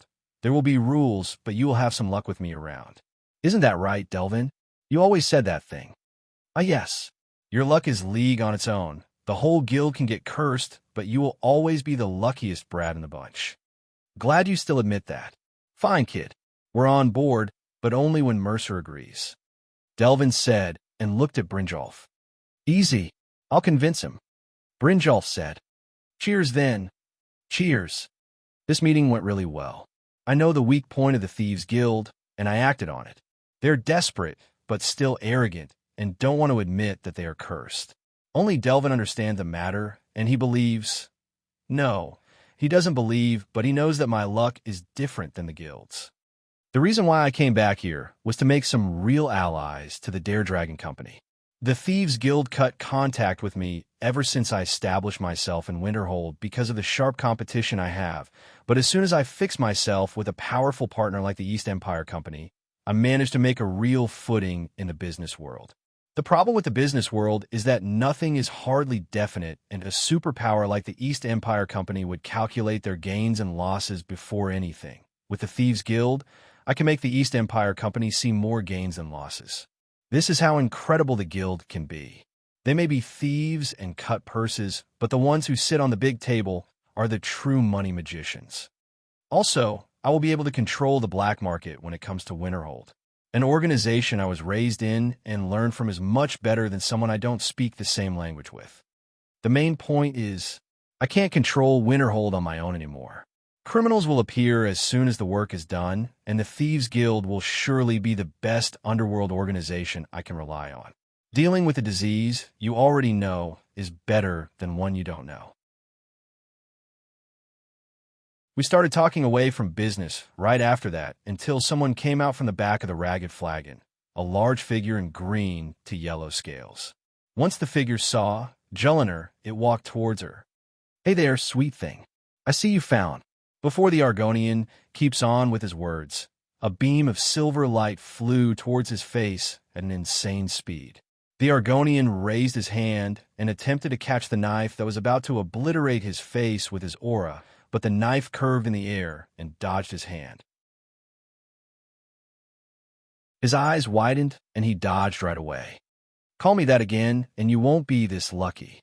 Jellinar raised her hand, and the knife she threw flew back to her palm. Telekinesis shots, Jellinar's latest awesomeness. Undodgeable, untraceable, unpredictable. There is normally no one who can cause trouble in the Ragged Flagon, but no one would blame Jellinar. Being harassed by an Argonian is really a turn-off for everyone. The Argonian seemed to be surprised, but he ignored my stare and seemed to be thinking of causing some trouble for Joel, but someone interfered. Something not any of the people here would have imagined happened, and a large figure appeared behind the Argonian. Without even looking behind him, the Argonian realized he would be screwed if he moved a muscle or breathed out of rhyme. From everyone's point of view, they saw a large monster cat appeared behind the Argonian. Its head was over the Argonian's as it growled at him. Her voice was akin to an angry beast, and her blue eyes reflected an angry, cold light. However, from my point of view, I saw a cute big ball of fluff who was trying to intimidate the bad guys who annoy her friends. How freaking adorable. Ahem, Nefertiti, it is okay now. You have made your point. With me saying so, Nefertiti disappeared in the shadow and reappeared on my lap. She acted lazily and purred when I scratched her chin. Ah, my heart, it is melting. You don't know true love unless you see a cat acting overprotective over you. The people in the room were looking between me, Nefertiti, and Jellinar. They then looked at Alina for a second and backed away. Wise decision. These past 3 years, what happened? Delvin asked. Let's just say, even Oblivion couldn't swallow us. I'm not asking anymore. Hey, Swims. Act with more manners around here, man. Delvin looked at the Argonian, who moved a bit later. The Argonian nodded and joined us on the big table. Don't worry about him, John. He is a bit of troublemaker and a money bringer, but he is a bit off lately. You two haven't met here before, have you? John, this is Swims at Night, the best Argonian smuggler in Tamriel, or so he presents himself. Swims, this is John Dare, the Thane of Winterhold. Swims at Night extended his hand, and I responded to his handshake. Now, Swims, that shipment you promised. Delvin said. I will deliver, Delvin. Some complications on the southern mountains, that's all. Swims seemed annoyed. Mercer already gave me the earful. Well, I'm glad he is acting like the guild master for once. Delvin mocked. You owe me a drink, Swims, I said as soon as they finished. Yes, I do. Vekkel, that blood wine I brought you. A bottle for the gentleman on my tab. Oh, an Argonian blood wine. That's rare. You still didn't say why you dragged Sapphire all the way here. Brynjolf reminded me. Oh, it became a bit personal between me and her. Say, Brynjolf, you let that chick run the kids of the orphanage? Yes, just like the old days, the understanding we had. Doesn't involve kids less than 10 years old. As I said so, the place became silent. Sapphire, Brynjolf called out. As he said so, the girl came running from the table on the other side. You did it once again, didn't you?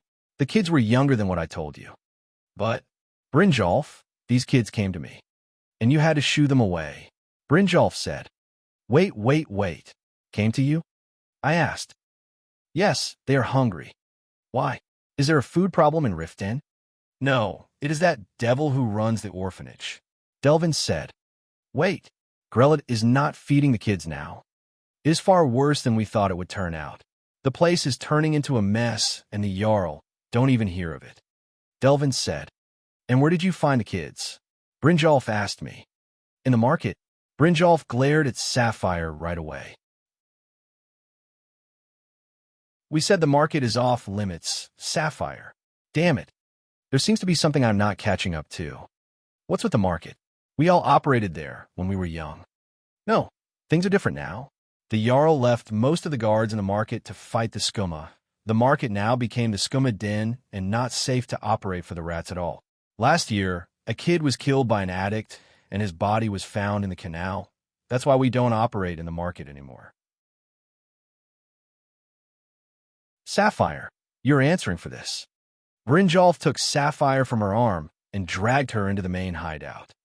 It seems the situation is bad. The orphanage and the market. That idiot Jarl is also being led by the nose again. Sigh. Delvin, you still have my cards. As I said so, everyone looked at me with wide eyes.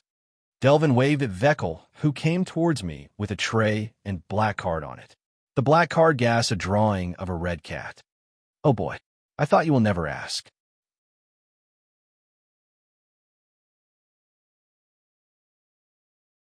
Chapter 267, Catatasker 4, The Crimes of the Red Cat.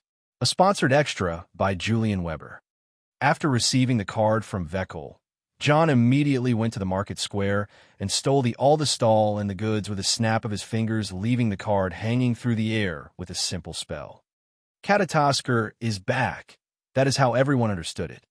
The person in question himself was sitting in a dark corner in the bee and Barbin with a beauty on his lap. They were kissing and having fun together while some people started glancing at them.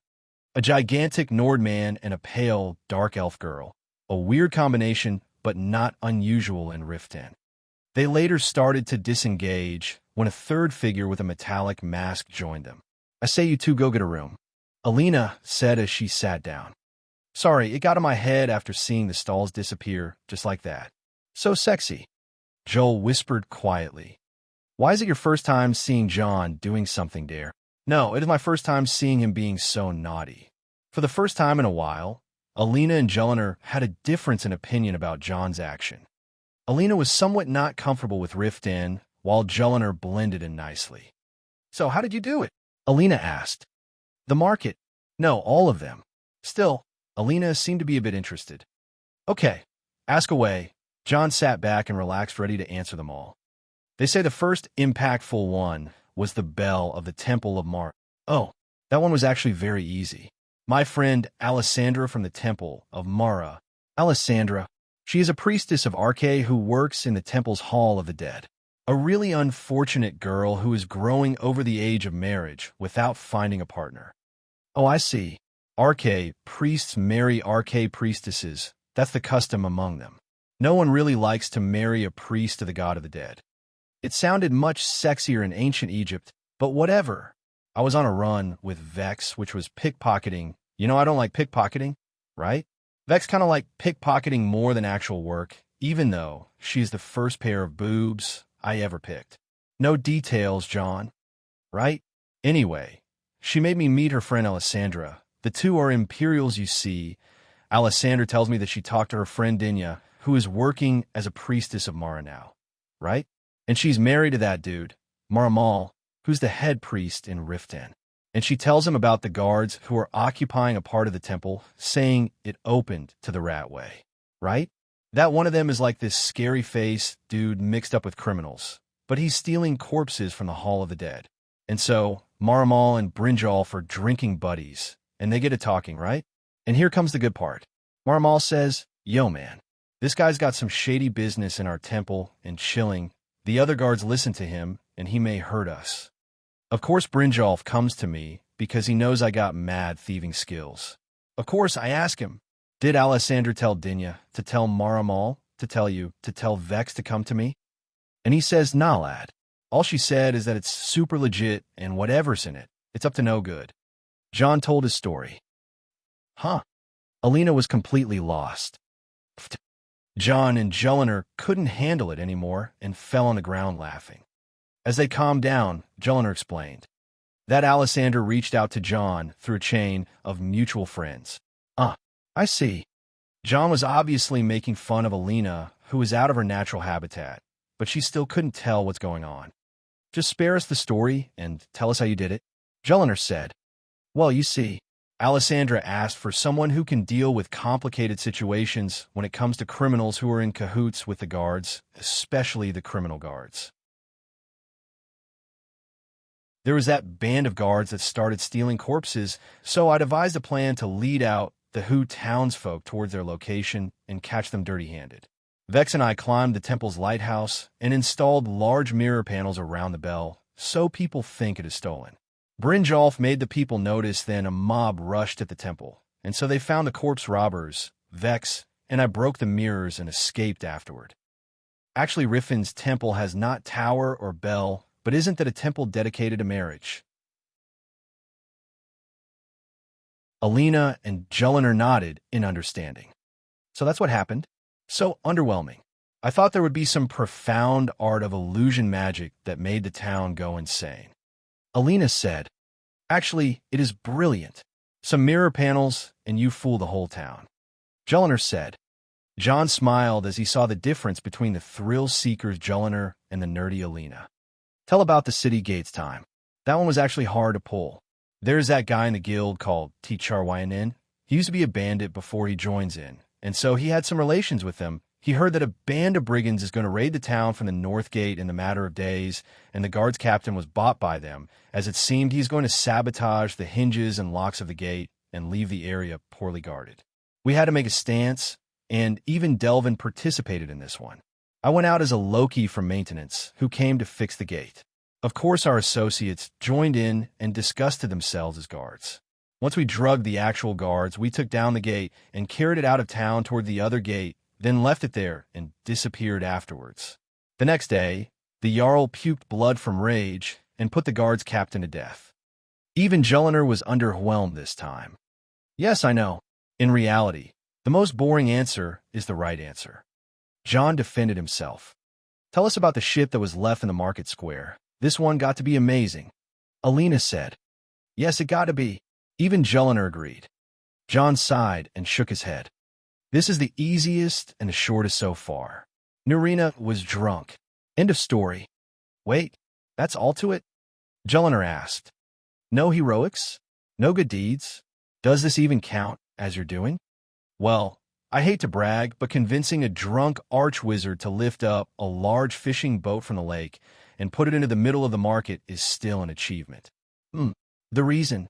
In winter, food prices get doubled in Rift Inn, and fish is basically our main food here. In one winter, the fishery's owner, Bori, decided to hide a large catch of winter fish in his largest fishing boat and get it out once the price gets the highest. This means that Riffin's people would starve because of that greedy bastard. And then, the gods sent down a boat full of fishes to the town. How beautiful to have faith. So there was a good deed after all. Ahem, I am a humble person, but yeah. Humble? You just called yourself and master gods. Did I? Whatever.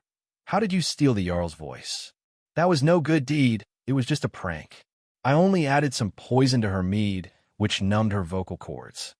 Okay, wait. How could you get to the Jarl's drink? You see, like most dirty politicians, Lella Logiver likes to make speeches with orphans around so that she can gain the sympathy of the populace. Probably the only move in her notebook, she did that yearly. One year, I happened to be invited to be one of the kids standing around her, and you can guess the rest. That is really interesting to know. Alina said. I know, right? Jelena was more excited, though. What about today's? Alina asked. This one will satisfy you, Alina.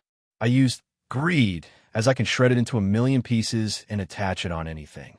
I simply made greed mark every stall and crate I wanted to steal and pulled it all back to the Haven Cube. Oh, I see. Simple but smart. Alina was finally excited. The main objective about today is to locate the scummest sellers in the market. I had Joel and Nefertiti search the stalls in my Haven Cube thoroughly and locate all the scummest secret stashes.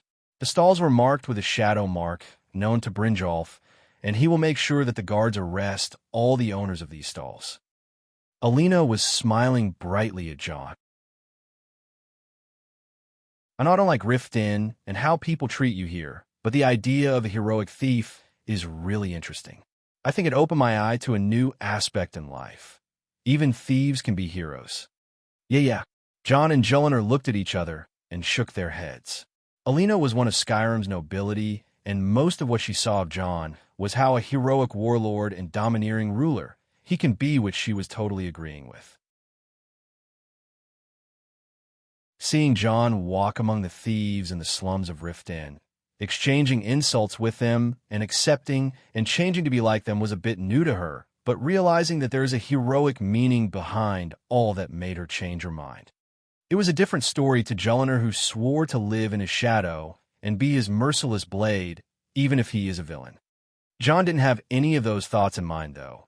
He hated both heroes and villains equally. He valued professionality and serving the greater good. He could be both a heroic figure and a merciless villain, depending on the situation and the aim. Niccolò Machiavelli once said, "Whosoever desires constant success must change his conduct with the times."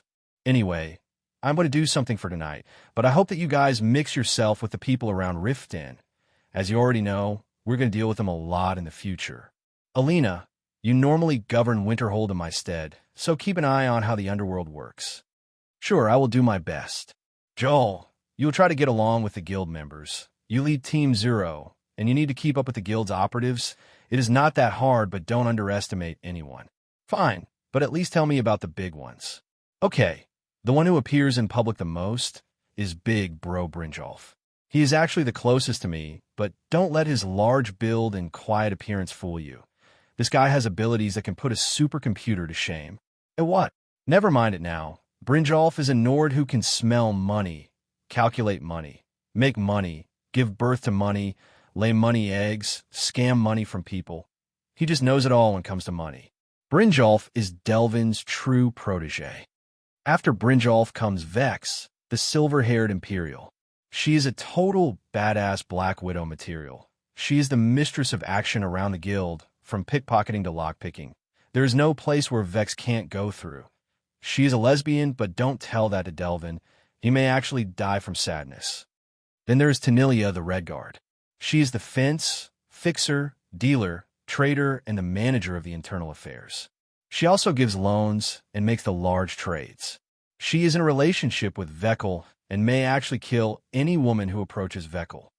Speaking of Vekel, he is the owner of the Ragged Flagon. Don't let his appearance fool you.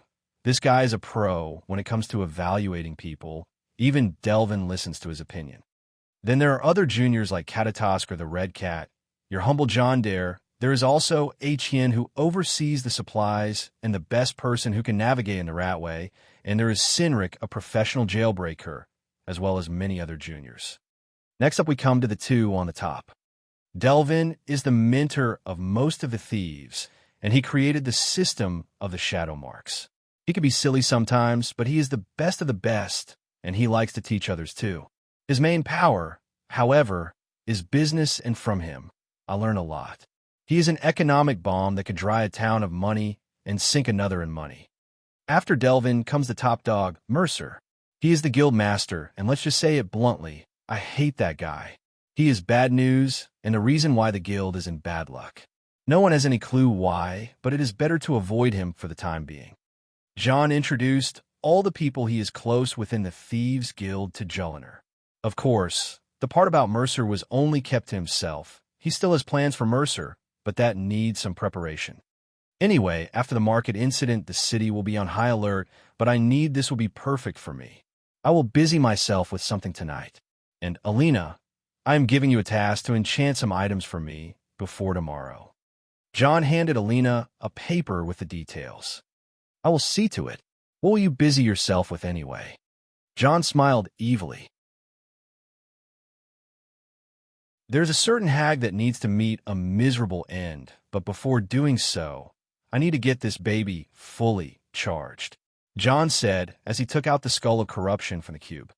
Tonight will be a nightmarish night.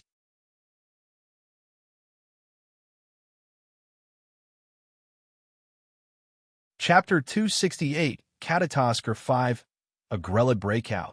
Extra chapter, every plus $10, patron or PayPal. Extra chapter, 5,000 votes. Extra chapter, 8,000 votes. By a nightmarish night, it meant that I will go out in the city holding this skull of corruption in my hand and collecting the people's dreams, replacing them with nightmares. That's the first ability of the skull, Dream Steal. I went out in Rift Inn wearing all black and flew in the night sky hidden from view. I started collecting the dreams from the sleeping people house by house. While I was causing nightmares in town, I started to settle old grudges by drawing more dreams from the people I don't like, and it was fun. I avoided the orphanage by all costs and made sure to annoy the corrupted people more. After a while, I landed on a certain high building in the city and observed the town below with some nostalgic thoughts. Rift Inn, a city that the game didn't give justice at all. Actually, it is the most city that wasn't given justice. Winterhold was a more tragic version of the game's version. Whiterun was much larger. Solitude was really a majestic city. Falkreath was a calm mix between a forest and a city. Dawnstar was a large town on a bay. But Rift Inn, oh man. Rift Inn is the place one would love to hate and love at the same time. A city with no discrimination whatsoever.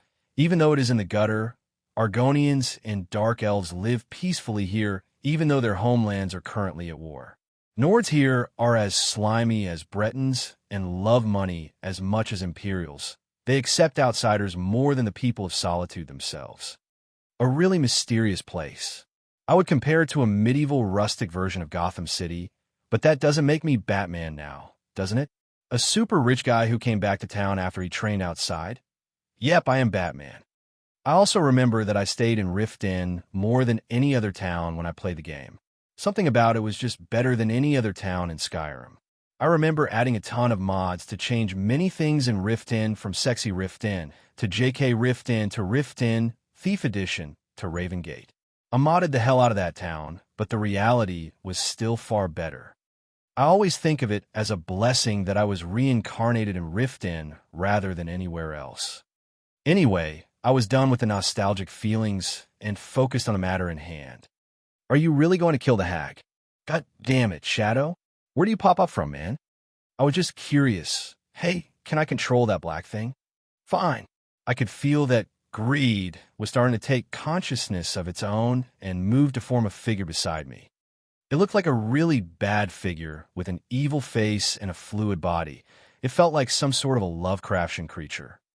Lovecraftian is a subgenre of horror fiction where bad creatures are scary, moisty, and gross. Oh, it sure feels nice. How did you get that thing? Like you don't know a thing about me. Come on. There's a lot I don't know about you. You are really a very interesting guy. Thanks. Just don't possess me with that dark matter and call us Venom. It is actually a very dope idea. I love that movie. Maybe you should get out of my head. I agree, too many movies in there. So you're doing it, huh? Killing the old woman now? Yeah, I'm planning on something good. Oh, I can't wait. But, are you really going to mess up the future? You mean the future of the game? Yes. Shadow was talking about killing Grelid, and what would it affect in the future?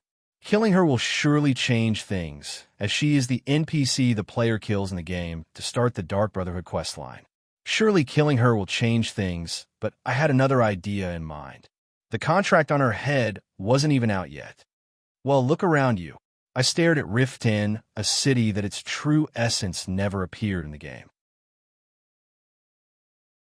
Tall buildings, rustic wood, stinky places. This is no longer the game, man. This is a reality. I know, but changing too much future may change the fates of many things. I have already changed many things. I'm not afraid anyway. You are right. But keep in mind that some events will happen out of the scenarios you know from now on. Yeah, but at least things will get better for some people. A piece of advice, you haven't matured yet as John. Don't try to put obstacles in your fate. You already pissed off a Daedric prince. I see, he is right. Tell me, Shadow, what is fate? I want to say that I can answer that, but I am not immortal. I can't put a right answer to it, so I will say that fate is the potential of mortals. Come on, you're a celestial being, there's more, right? Can my fate affect those who are around me? Yours surely can. But strong fates have a problem, you see. It is hard to be free of them, and they backfire like a bitch, especially for people who have prophecies like you. What about weak fates? They are unfortunate in a way, but think of it like the beings that evolve. Strong beings have less evolution potential and harder conditions. Weak beings have more potential and fluid conditions. Still, the weak beings face more risks. All that applies to fates. Interesting subject. I have never studied things like fates before. It is hard to do, so even for immortals. We don't have fates, you see. I know, I still never understood much about the higher realms at all. One at a time, my mortal friend. One at a time. Let's just move to the part where you kill the hag. You're keeping everyone on edge here. Yeah, let's do it. The day following the market robbery was a day that the people of Riften expected and hoped to pass quietly. Their wish came true for the day, but the night was the stage when John and his girlfriend started to act. John was in a large cloak and walked towards Honor Hall Orphanage. He was trying to avoid attention as he approached the door. As he did so, he activated his spell, Third Eye, Eye of Magic, a unique spell only John have enough magica quality to use. It allowed him to see through energy, space, objects, but it was really a costly spell. He checked the place until his eye landed on a room. There was a woman sleeping in a large room and seemed hateful in a glance. John instantly teleported in the room, quietly, but the old hag woke up right away. She saw a large guy in her room and instantly jumped out of her bed with a dagger at hand. Who are you? Do you think you can get O? John removed his hood, and the woman felt that his face was awfully familiar. John also looked at the familiar old woman whose face was as cruel as it used to be. Long time no see, Grelid. Memory started to get back to her brain, and her eyes widened. It is you, the witch's boy, she said. He. Yeah, it is me. Why are you here in my room? Do you think I won't call the guards for you? Oh, this is just a dream. Don't worry. I am not really here. Oh, what? You are insane like that, witch, and look how she turned you into a freak. No, I actually grew taller on my owl. It is good you finally came. Lady Maven will be pleased that I finally have a clue on you. Grelid said something interesting. Oh, really? Keep going. What does Maven want with me? I don't care, but you really messed with her at last. Now she will get rid of you, and that witch for good. Maven will? Yes, she is the strongest woman in Rift Inn. She funds the orphanage now. Oh, I see. Now that Nurina left, you accepted funding from Maven, and things are still this shitty. I knew nothing good would come from you. Anyway, I'll be leaving, but before doing so, John said, and took out the skull of corruption. What evil sorcery is that? Grelod jumped away from the evil appearance of the staff in John's hands. Nothing to concern yourself about. John cast the spell, walking nightmares on Grelod. See you then. He then disappeared from the room. What did you do to me? TSK. Damn it. I gotta tell Lady Maven. Grelod was scared when John did something with magic to her, then disappeared like that. She decided to run to Maven Blackbriar right away. 2 years ago, Maven came to see the orphanage and asked Grelod about John. She wanted to investigate the man she suspected to be her son's murderer, but things didn't go well as Nurina and John didn't let anyone into their secrets. Still, Grelod promised Maven to interrogate the people in the orphanage who were close to John and Nurina, and not enough results came out. Still, Maven decided to fund the orphanage for whatever reason. Grelod wanted to run to Maven right away to tell her about John being in Rift Inn, and so she did put on her cloak and ran outside the orphanage towards the Blackbriar Manor, but she was stopped on the way. Someone very familiar stopped her. Too familiar for her to not recognize. It was her. She herself was standing in front of her own self. She didn't understand. She didn't know how can there be two of her. She felt that her guts were on fire from the shock. The resemblance was flawless. She then remembered. The witch's boy. It got to be him. What is he planning? Grelod tried to put her thoughts together, but she didn't have the chance as a third Grelod appeared. Wah! A fourth, a fifth, a sixth, a seventh, a whole bunch, 100 or more. There were just too many Grelods surrounding her in the middle of the road. Onlookers noticed, people freaked out. Grelod may be too idiot to understand magic, but she felt the crisis approaching. Something very big was being brewed for her.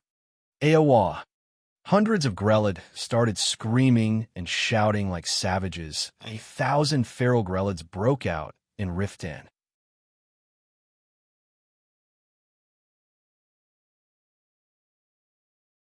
Chapter 269, Catatosker 6, The Saintess. This is an extra chapter sponsored by Jakov Grin. Hundreds of Grelod started screaming and shouting like savages. The town heard, and all people woke up. Something they never fathomed was going on. 1,000 Grelod raging in Rift Inn, breaking and destroying stuff. The guards were at a loss of what to do. What evil sorcery is that? Kill that witch. This is Grelod the Kind. From the orphanage. Oh gods, she is a witch. God save us. Kill the witch. The situation worsened in a flick of a second. A Grelod breakout in the night after the markets incident is the last thing the town needs. Kill that witch. The guards started fighting the Grelods, and it was chaos. The old women were unexpectedly strong. Swords didn't cut them this easily. Of course, John was supporting them with magic, but that was for a good reason. In the middle of the confusion, Honor Hall Orphanage was having a chaotic scene too. All the children woke up when 3 Grelods started roaming in the place like zombies. The children screamed and ran from the scary Grelods, but as soon as one Grelod was about to attack Constance, the assistance of Grelod, a figure appeared and stuck down the feral Grelod. It was a girl in a hood who hid her face with a mask.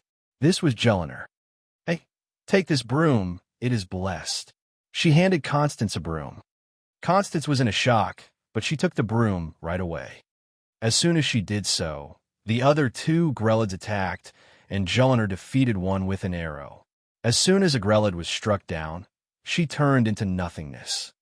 Constance was scared shitless, but as soon as her broom touched the Grelod that was attacking her, that feral Grelod disappeared right away. Wow, we defeated them.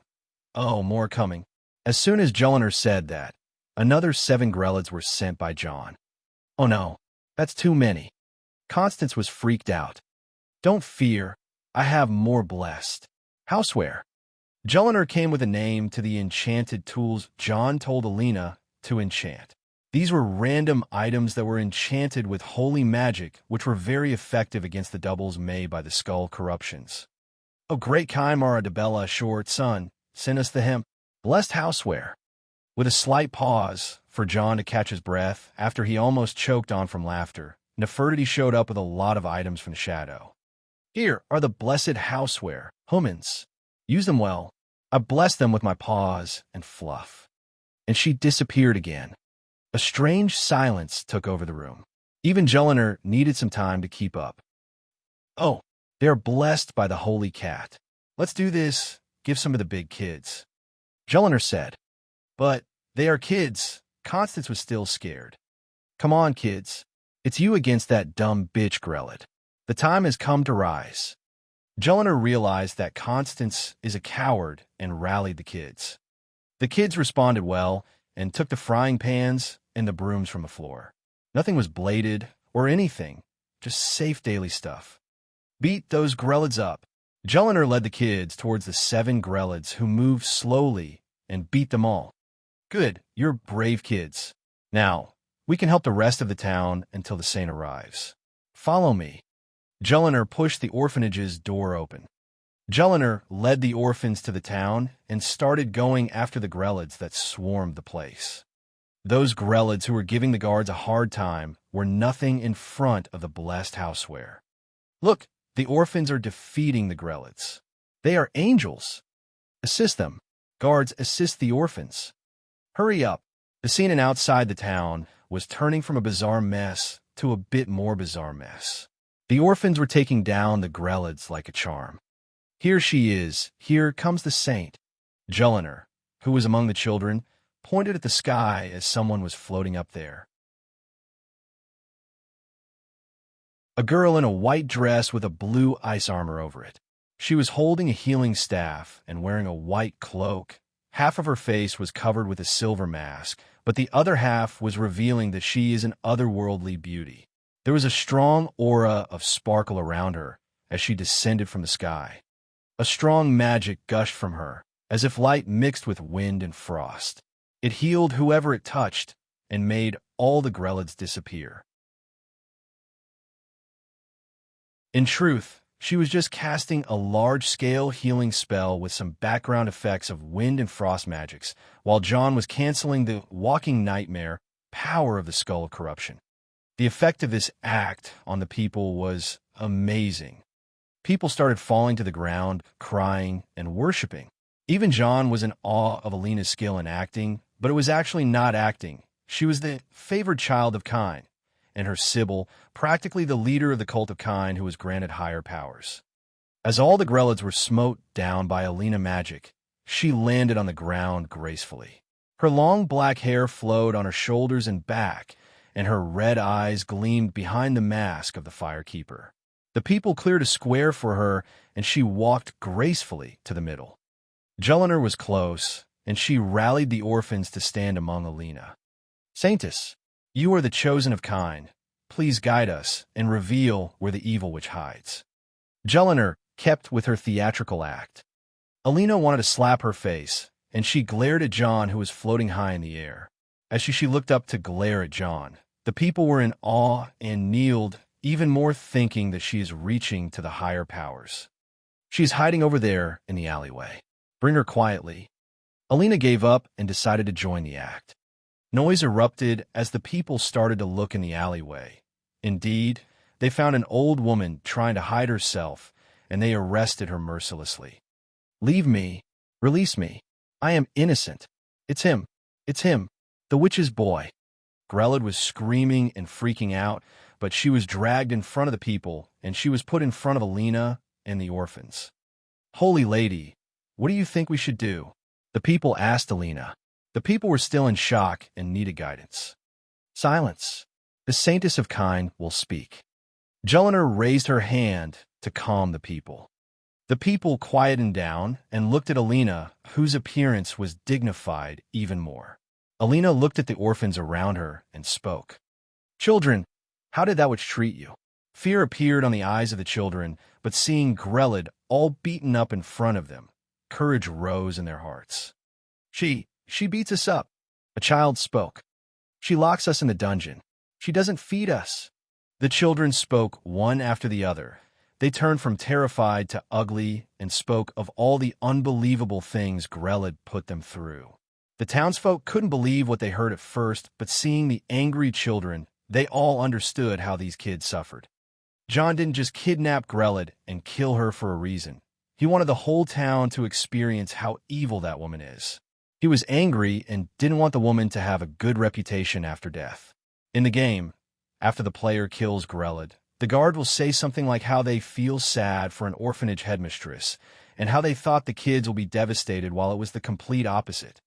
In the game, that quest name was called Innocence Lost, and it starts by a kid hiring an evil cult of assassins to kill Grelod after he escaped from the orphanage. It is really not something normal for a kid to do, but it gets worse. When the player kills Grelod, the orphanage kids will actually celebrate Grelod's death over her corpse. No one can understand what kind of monstrosity that would turn innocent kids into such heartless beings. John himself didn't understand it until he lived it, and finally, he managed to plan the downfall of the hag.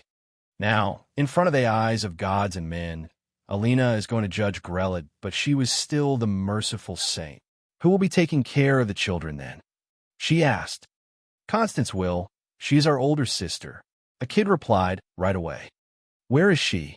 I am here, holy lady. Constance appeared in front of Alina and almost kneeled. No reason for you to kneel. Please, take the kids home. It is not appropriate for them to see what is going to happen next. I am no lord of this place, but take care of them as the headmistress. Yes, yes, holy lady. It will be my honor.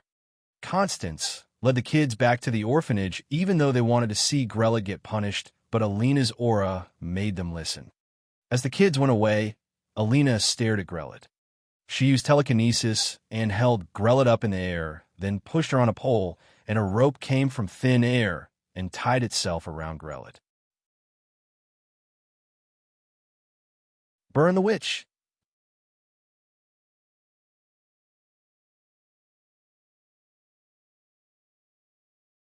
Chapter 270, Catatasker 7, The Heist. Big thanks to Amaranth for donating. We'll publish an extra in his name so he can live forever in Sovngarde. In our room in the Bee and Barb Inn, Housedare was having a meeting. I was sitting with Nefertiti on my lap. Jolinar was feeding her strange spider magenta that grew as large as a dog lately, and Alina was checking the sealed egg. So, why did I have to go through that act? Alina was against using her powers to fool people like we did for a good reason, but she did it anyway when I asked her. There is a good reason, I replied, which is, sigh. Think of it. An old lady managed to fool the town enough to be called Grelod the Kind, then turn out to be a witch. What do you think the ignorant people will think of the orphans? Surely you are not saying. No, I am saying. People are stupid, Alina. They will think of Constance and the orphans as Grelod's lackeys, and will abuse them. How so? Well, no one spoke of Grelod abusing the kids in public before, so whatever the orphans say afterward won't be believable. Also, the pig-headed people won't take words from a child no matter what. I said, so we had to show the public how horrifying that woman was. The orphans who saved the day were seen in a new light as children with good hearts, and the people will love them and take care of them. Joel continued, and by you showing up and smiting evil with your holy magic, you pretty much showed the bright side of magic and how it could be a bane to the evil magic. Those locals who see magic as a bad thing will at least have an idea that good magic exists. I added, and we spread the faith of the holy cat. Joel added, of course, that's above all else. I agreed. Alina heard the reasoning of our actions and started thinking. She was a bit shocked at first, but her lips curved up in a smile. So, I too did a bad thing, which is actually heroic just like you do. Yeah, basically, wow. Alina turned all smiles. She seemed to be taking a liking on the idea of being a naughty hero. Good grief. Sometimes I forget that they are actually young, and I am the one with a mental age over 40 years by now. Still, you could think of all that before you take action. I am impressed. You should do so too. Managing a town like Winterhold requires that much at the very least. You also have to be several steps ahead of anyone and plan for all sorts of situations. You will lead the town in my stead one day, and you will make tough decisions. I told her something that was in my mind for some time. Alina turned silent for a second, and I could see that her expressions are becoming serious. Why? Do you want to leave me in Winterhold and go somewhere? Her question was right on the mark. I'm not sure what kind of stinking fate the future holds for me, but one day, maybe I'll go on an adventure or a business trip. Maybe something I didn't plan for. You are preparing the town for dragon attacks for kind's sake. What else are you not planning for? Who knows? I just said and went up walking away. My mind was still heavy with things I have no control over. When the priestess of Azura came to me that day, she said things that gave me a headache till this day. How do I plan to counter a god that is pissed off at me? I just walked the stairs down in the bee and barb inn and found myself an empty table in the corner. Nefertiti came out of the shadow once she felt that my mood is heavy and took a nap on the table. As I was sitting alone in the corner, two large hooded figures came to the inn. No one looked at them, and no one cared.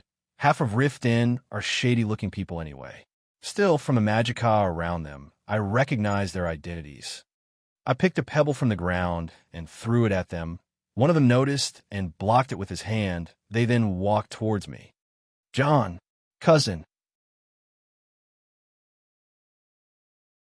What's up, guys? These were Wolf and Jorna. The town is the same as we left it. Wolf said as he joined me on the table with Jorna. Yep, same stinking Rift Inn. Did you hear about what happened last night?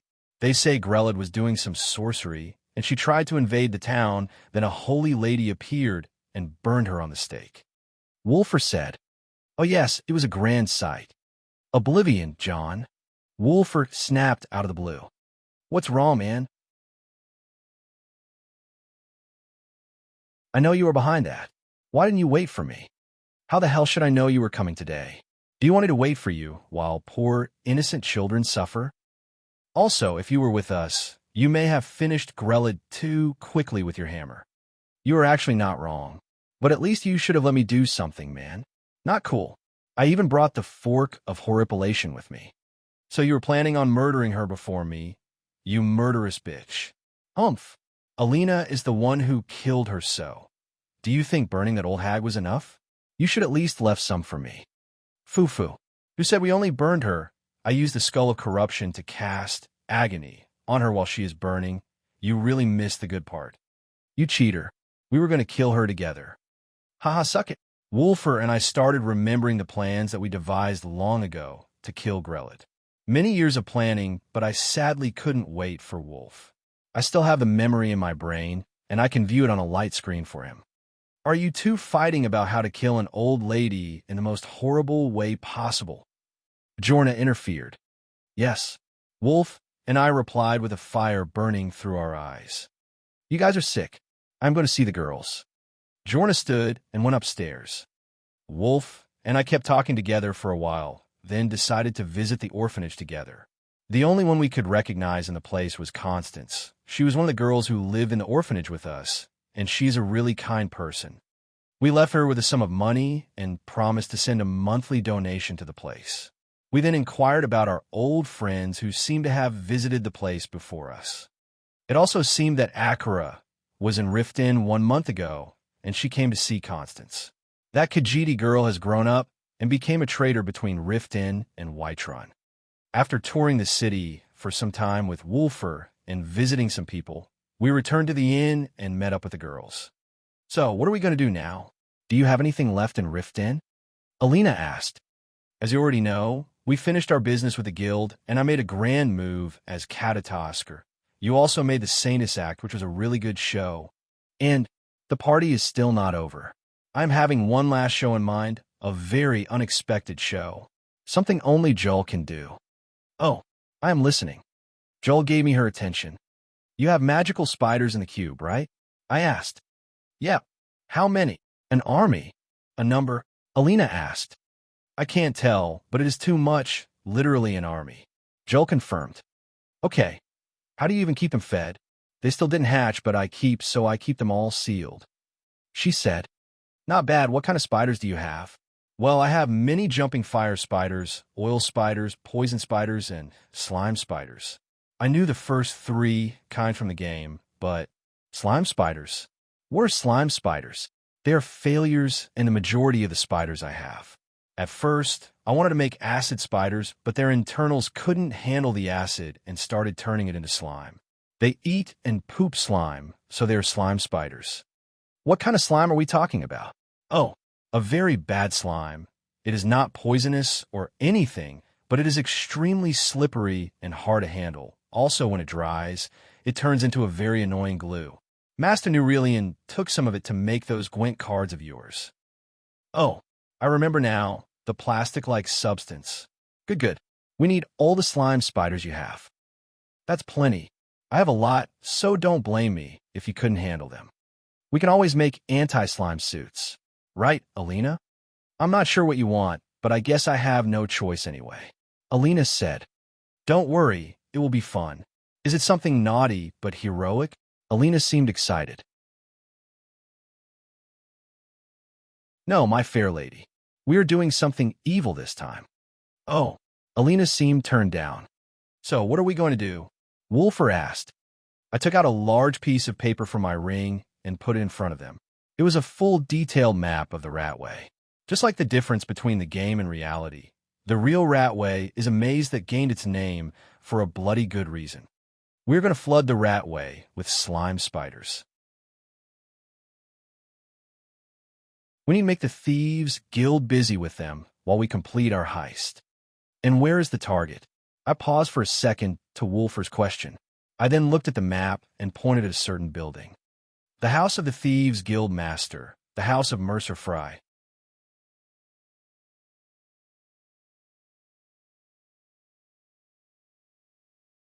Chapter 271, Catatasker 8. Our hearts and thoughts for the victims' families of Christchurch, New Zealand terror attacks. May God accept them with mercy and peace. The plan was put on action, and everyone had a role to do. Wolfer and John were the only two who knew Rift Inn and could navigate in the Ratway, so they went in two teams. Team John and Alina went into the Ragged Flagon to make sure that Mercer was in the guild's hideout. John used the Eye of Magic spell that was unique to him and checked that the mission can be executed normally. He then mixed up with the guild and started a small celebration saying that he is going to leave the town soon and wanted to have a proper goodbye this time. Even though the other members of the guild were wary of John, the unusual gifts he brought to them were enough to turn their heads around. Thieves may be used to expensive items, but their weakness comes with unique and rare items. John showed them an enchanted lockpick made of ebony that can be considered unbreakable, a dagger that causes no pain when it stabs someone, a potion that can make one see through clothes. That last one was taken by Delvin. John's unique gifts did the trick and really made the thieves forget their suspicions around him. While having a fun atmosphere in the flagon, the slime spiders started to swarm the sewers. It was unusual to see the large frostbite or a horde of skeevers here in the Ratway, but the green slime spiders were indeed something new. The thieves in a Ragged Flagon and in the hideout all panicked and started fighting the spiders. Hey, Delvin, when did such monsters appear in the Ratway? Fuck if I know. I have never seen such disgusting creatures since the time I was in Ursinium. I'll take Alina away from the Ratway and come deal with whatever those are. Fine, go. Team John and Alina managed to keep the guild in the Ragged Flagon while the slime spiders make everyone's life hard. The slime spiders were creeping while slime was dripping from them, causing a whole new level of mess. Once the thieves came into contact with that slime, their life became miserable. It was impossible to set foot on the ground with all the slime around, but our special anti-slime boots did the trick. The second team, Team Wolfer, Bjorna, Julliner, and Nefertiti moved as followed. Nefertiti will carry the Haven Cube, while Wolfer leads her around the Ratway in the route they decided on earlier. Julliner and Bjorna will stay inside the cube to prepare the slime spiders for hatching. The plan was for Wolfer and Nefertiti to spread the slime spiders while John and Alina distract the guild. Once the spiders flooded the Ragged Flagon, John and Alina started acting as they left the flagon.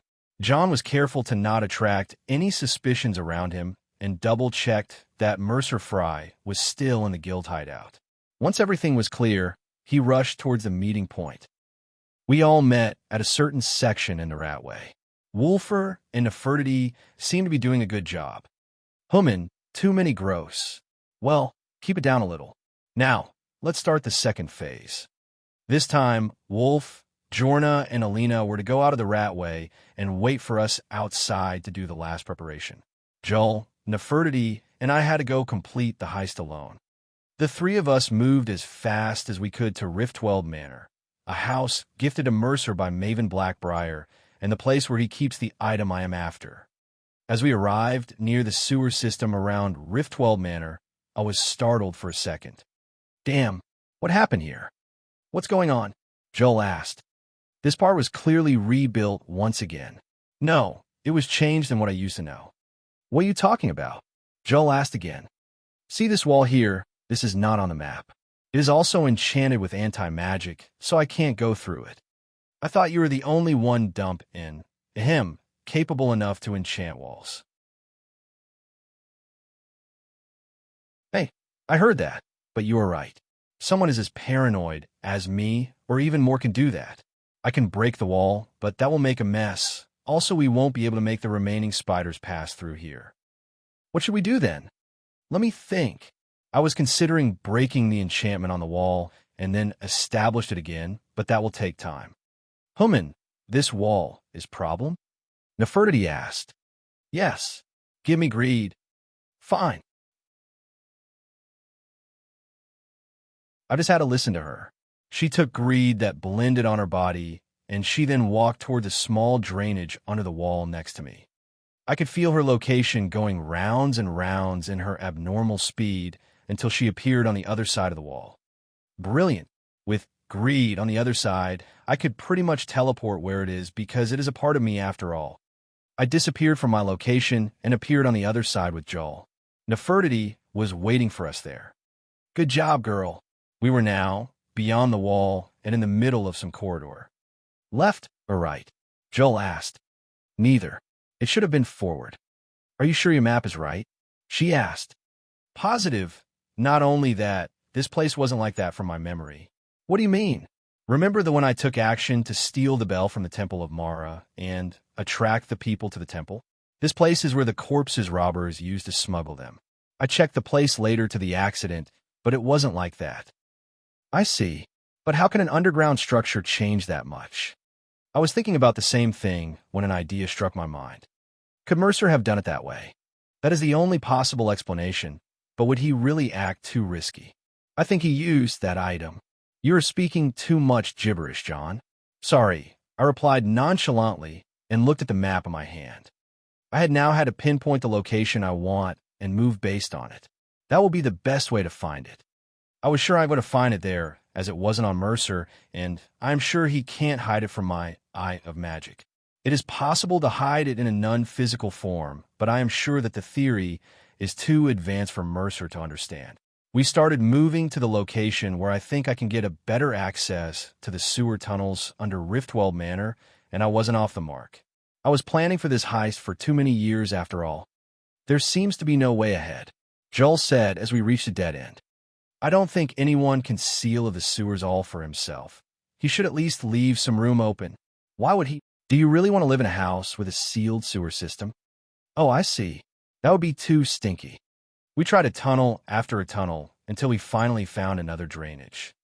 The thing here is that Mercer was trying to link his house to the lake outside Rift Inn while ignoring all the city's sewers. Still, he can't completely ignore it, and he had to at least let a room for it to pass by, else he would flood the sewers. These small drainages were easy for Nefertiti to go through while taking greed with her. Of course, there's no way on Nirn I let the world's most esteemed cat to go through a stinky drainage. She would transfer to the shadow world and would go through the other version of the drainage in that shadow world. Simple and safe. We finally got the signal from Nefertiti to teleport and went through the wall. This room is full of traps. I looked around and checked carefully. No, there isn't. John, there's one just in front of you. Oh, you mean traps that kill people? Oh yes, this place is filled with those traps indeed. I remember this place from the game. We are currently under Riftweld Manor, and the place is really infested with all sorts of deadly traps. How did that person manage to fit all that number of traps in such a tight corridor? Joel asked. I looked at her and smiled mischievously. How did we manage to fit little John in S? Ouch. Okay, sorry. Damn, I was joking. Why did she turn so violent? How can we proceed? The place is shut tight, and I think there are areas where magic can't work too. Wait, he can actually seal magic? With that item, many things are possible. It is a cheat item on a whole new level. Even the god Sotha Sil valued it greatly. Sotha Sil, isn't that the guy who created the Haven Cube? The guy? For a half-dark elf, I am ashamed for you. Sotha Sil was one of the tribunal, an actual person with godlike powers. He was worshipped in Morrowind, and he created Clockwork City, a realm out of space and time that can put any sort of modern technology to shame. This guy is straight out of a sci-fi comic book guy. Okay, pull back the nerd. What should we do now? Sigh. I am too large of a target for these traps, and Nefertiti can't disable the mechanics.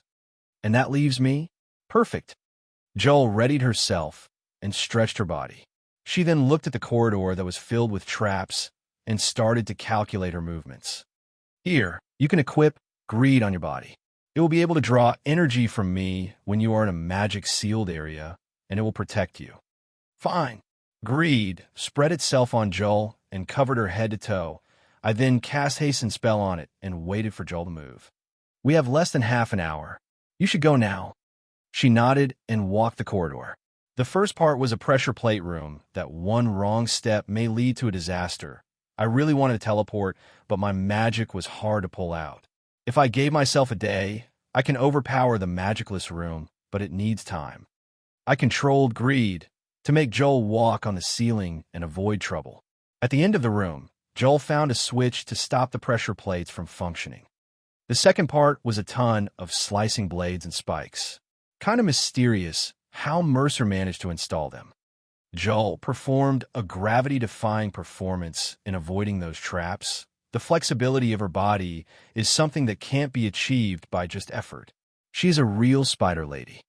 As she passed the second level of traps, she deactivated them from the end, and I walked to her. But as I was walking, I stepped on a pressure plate that I couldn't notice. A spike came out from the left, and another came from the right. With no time to dodge and no magic to support me, the only option was to block them barehanded, and so I did. Each hand was locked on a spike, holding its body and pushing it back. John, Hummin, a struggle broke out, and I could barely withstand the force behind the spike with my raw power.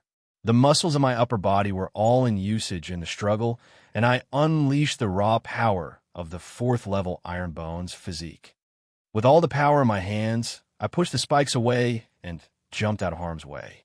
This was close. Are you all right? Yeah, somehow. I looked back at the spikes that almost screwed me and let out a sigh of relief. It seemed Mercer had traps in his traps too. Kinda annoying to think that he can do all that with the help of an item. Jelliner helped me up, and we looked forward. There are no more traps until that door. Let's just get this over with, she said while she pointed the door at the end of the corridor. As she was about to step forward, I helped her back. We are not out of the woods yet. Look at the walls. There are strange metal things on the walls of the last third of the corridor. Seems suspicious enough for me. I took out a piece of cloth from the Haven Cube, which barely functioned in a magic-sealed area, and threw it across the corridor. And, as expected, invisible thin cutting wires. A terrifying trap. How can we walk across this? Joel asked. I see now. It was all obvious to me. The pressure plates from the first third disabled the rest of the traps. Only Mercer knows how to walk them. I explained it to Joel. Damn, this is smart. Should we start from the beginning? She asked. No, this is another double trap. If we try the pressure plates, even if we succeeded, we will leave traces behind. I think it is time to stop playing by Mercer's rules. Nefertiti, you can go through that by the Shadow World, right? Yes. Take part of Greed to the other side behind that door. I made Greed into 2 plates and gave one to Nefertiti. She disappeared in the nearby shadow and reappeared behind the door. Once I felt her presence, I put all my power to use telepathy. Teleport through Greed. Oh, it was rough but easy to understand. She did what I said and used Greed as a medium through the Shadow World. By aligning the two pieces of greed, we made a shadow portal that connects 2 points in the real world through the shadow world. Now go. I pushed Joel through the piece of greed I have and jumped beside her. We appeared behind the door after that. It was a small room that I could feel my magic in. It had 2 doors and there were many items here and there. This was Mercer's secret room. We finally arrived. I stood up immediately and looked around me. Here must be what I am looking for, and here it is. Lying carelessly on a table beside some maps and notes. The secret behind the bad luck of the Thieves' Guild. The skeleton key.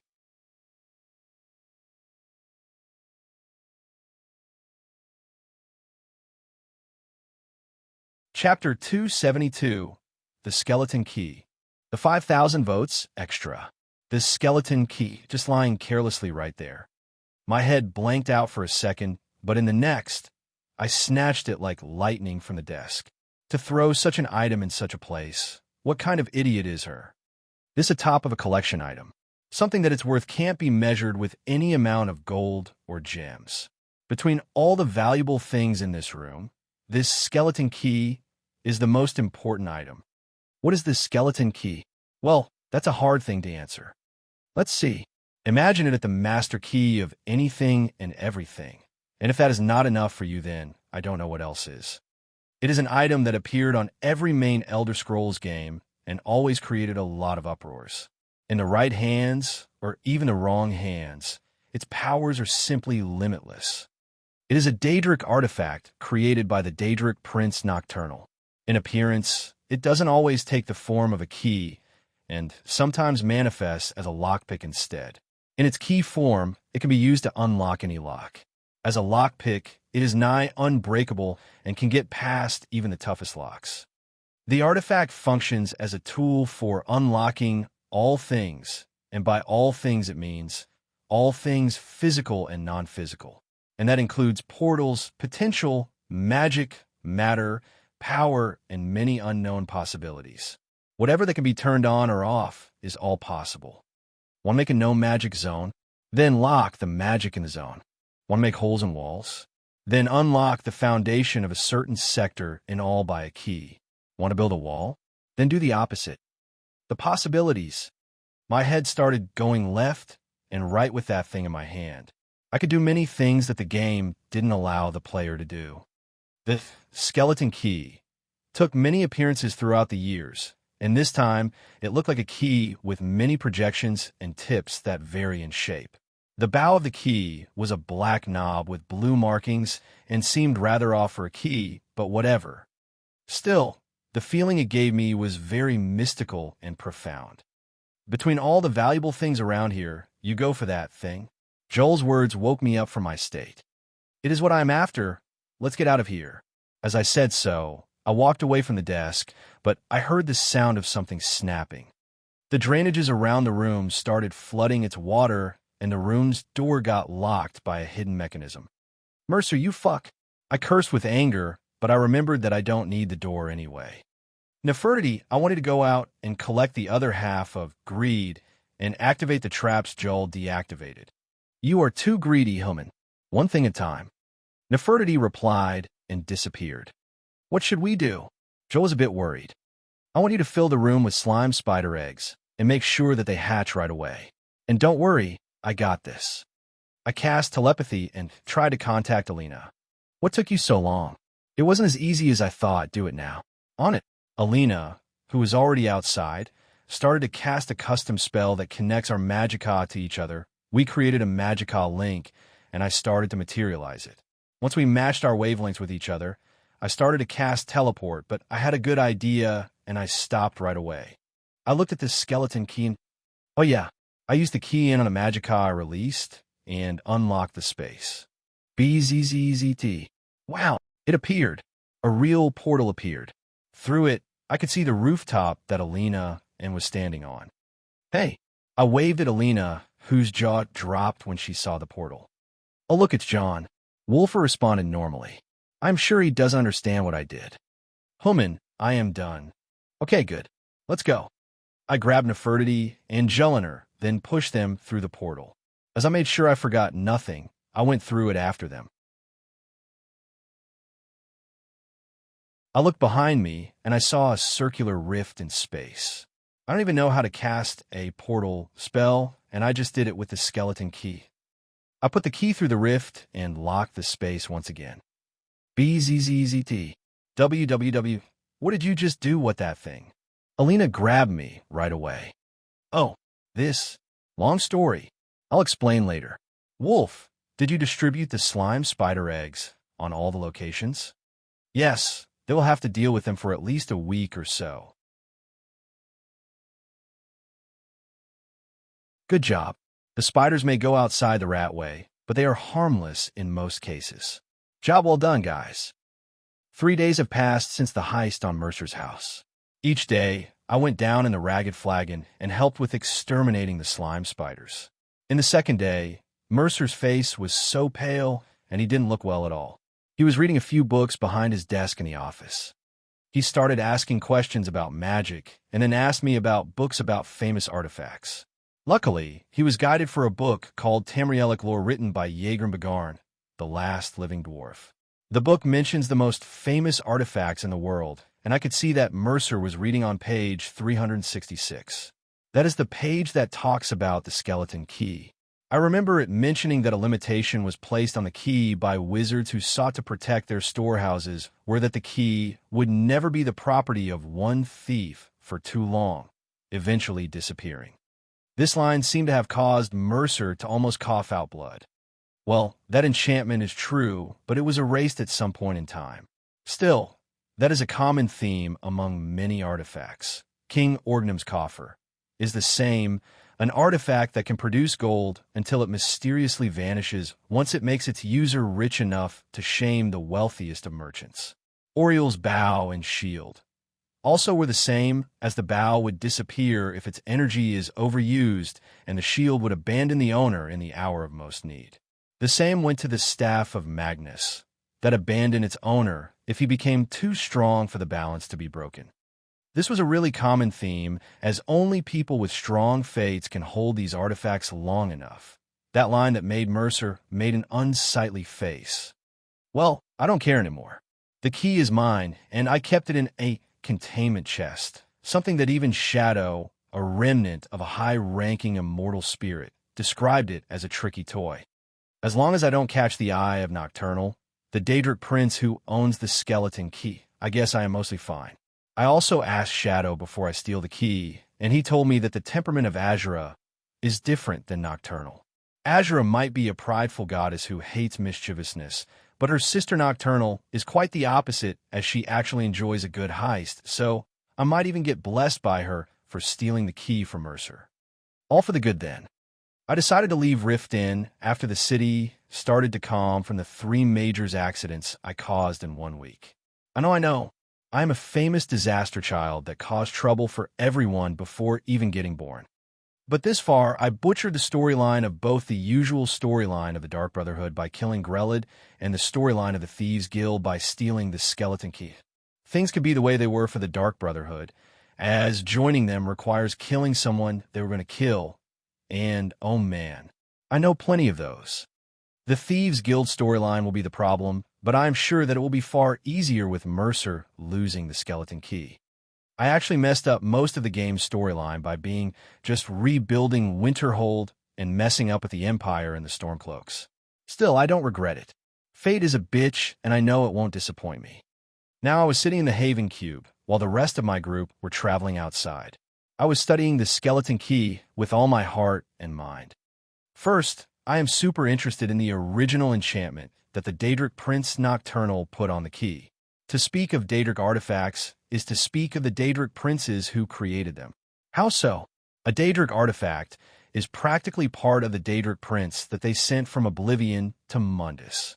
To make it easier, it is the same relationship between me and greed, an object with a strong soul and mind that can be linked to another being to act as some sort of spiritual tools. So to say, Nocturnal is also known as the Night Mistress, is a Daedric prince whose sphere is the night and darkness. She is frequently depicted as a female accompanied by jet black ravens, which are said to have the power of speech. Her realm in Oblivion is Evergloam, a realm of twilight and shadows.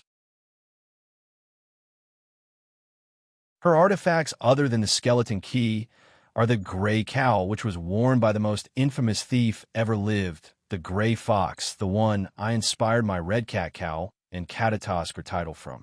The other artifact is the Bow of Shadows, which grants its user invisibility and speed. I read many books about Nocturnal and readied myself to read the enchantment on the skeleton key. The people who attempted to do so before are said to have never ever reached any good result, and some even turned mad while trying. I sat to meditate before doing so to keep my mind in a calm state. I then took the skeleton key and let my consciousness into the key. A second, 2, 3. The enchantment started to show itself in my sea of consciousness bit by bit. It was vast, like the biggest enchantment I have ever seen in my entire life. Reading it is going to be a hurdle, or so I thought. Once I picked the first line, I went like, E. Its first script said, 01010100001100011001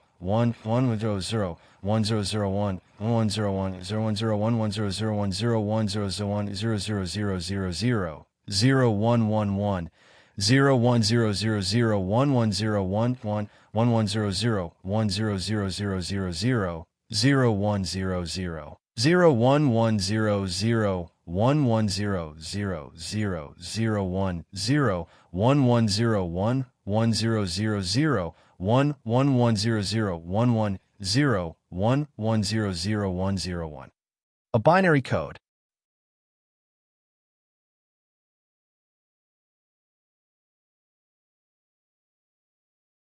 Chapter 273, Unlocking Stuff. I changed my mind about the binary code. I wanted to use 1 and 2 instead of 1 and 0 because the magic script alphabet in the wiki has no zeros, so why don't we just make a 0? A binary code. If I was not in a mental focusing state, my reaction should have been more physical. But still a binary code. How on earth can that even be possible? Wasn't that just, I see. So it's like this, huh? In the magic script code that we mages use to write magics and apply enchantments, there are 4 not used characters. These are 1, 0, Q, and X. We mages struggle to fit enough commands on a certain spell. Actually, what makes spells harder than each other is how the script is written. But a binary code, fuck. You can pretty much give whatever command you want in the script of the spell without worrying about the nature of the spell. It is what gives the skeleton key its nature that is open to all possibilities. Still, it is very tricky. Every 8 numbers in the binary code represent one single character. I, as a mage, find that simplifying a spell is very important rather than making it 8 times longer. The binary code solves the problem of limitation, but very large to apply. A capable enchanter can use it to make a weapon that can scare the enemy and calm him at the same time, but the amount of script needed to be written is way over the roof. The script written on this skeleton key was written by a goddess, and she was clearly flexing by creating an overpowered item. Sigh. There was another enchantment that translates the output of the binary code, and it seemed simple. It just says that 1 is true, lock, positive, and 0 is false, unlock, negative. After bypassing the shock that the skeleton key's enchantment was made of a binary code, I pulled my consciousness out of the key and kept staring at it. System, do I have anything to read the binary code with in my memories? You have learned how to do so in high school. Would you like to view the information? Yes, please. I put my hand on a light screen beside me, and the images from my past life started showing up on them. There was not much, but I at least started to remember how to do it. Good. The enchantment on the key seems readable now, but I am not sure if reading it will change the fact that I can't apply it. The reason was simple. There's a thing called the law of firsts. It is what restricts the enchantments that mortals can place on an item to the limit of 2 enchantments. This was mentioned in a book called Twin Secrets that mentions that an enchanter met a dragon in Morrowind, and the dragon taught him the reason why the mortals can't apply more than 2 enchantment. The book said, for men and elves, the limit is 2. The dragon said that men and elves have 2 arms, 2 legs, 2 eyes, and 2 ears. I asked why that mattered, and the beast just laughed. The enchanter must weave one enchantment with the left hand while weaving the other with the right. The eyes must focus on one and only one enchantment, while the ears only pay attention to the other. When I asked about my legs, the beast laughed again. Oh, it is hard to just do that process using a binary code. This skeleton key is simply made by the power of an original spirit after all.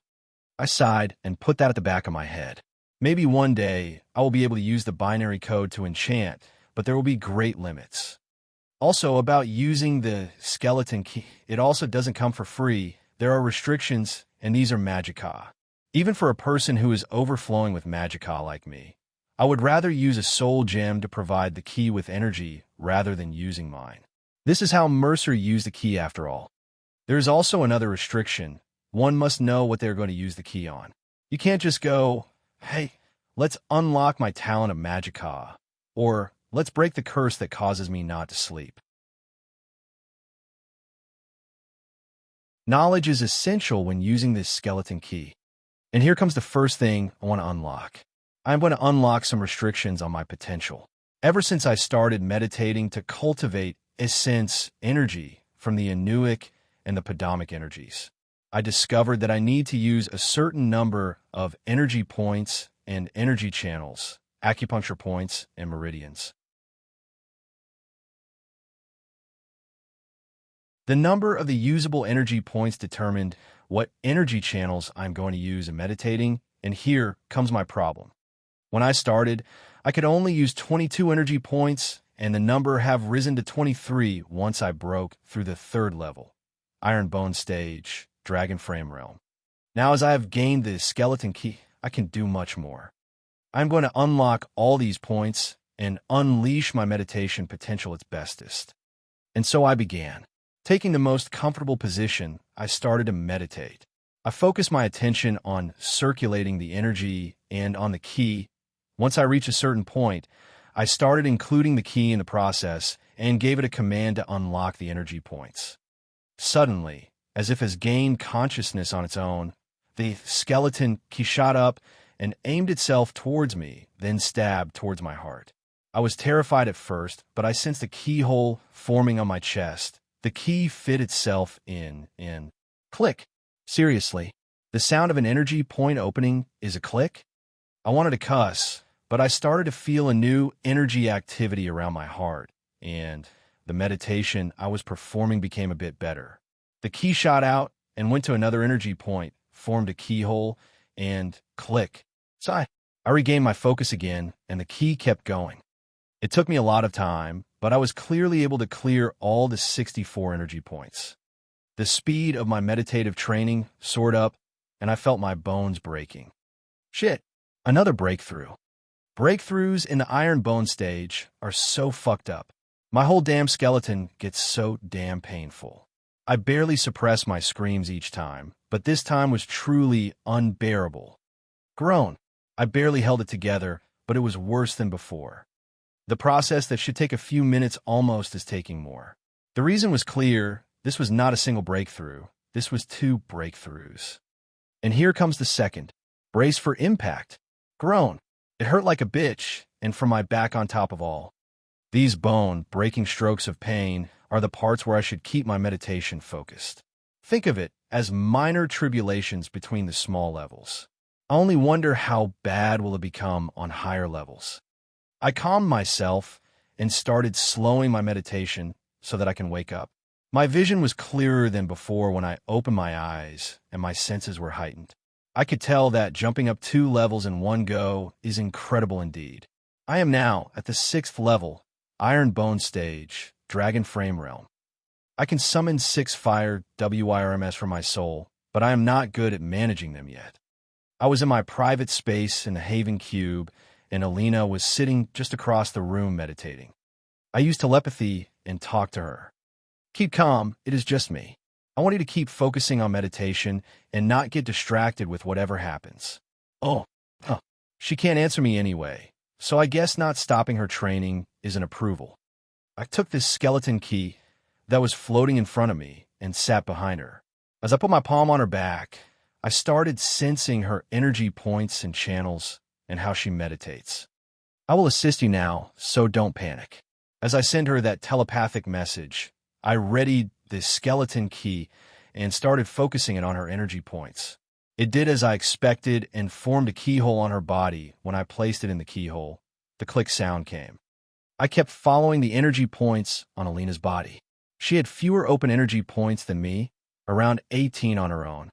Her meditative training was having to face strong resistance at the bottleneck of the dragon frame realm. I spent almost 2 hours sitting behind her and opening her energy points. Once she could use all her 64 energy points, massive energy shot out from her, and she started a breakthrough into the dragon frame realm. Her skin reddened and her heat increased. Mist surrounded her and pain appeared on her face. These are the signs. She was doing well too. I sat back away from her to regain the energy I used to open all her energy points and to watch over her. Another hour passed, and she seemed to be finishing up.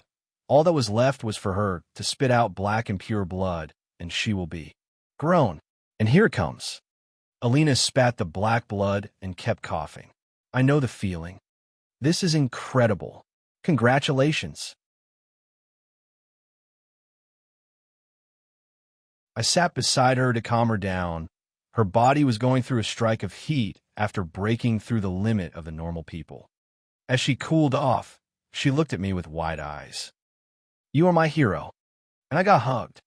Well, you are welcome. She took her time to calm down and then hammered me with questions about what I did. She's a really curious fellow. Don't you want to know what more can that key do? Just do an absurd thing, please. Come.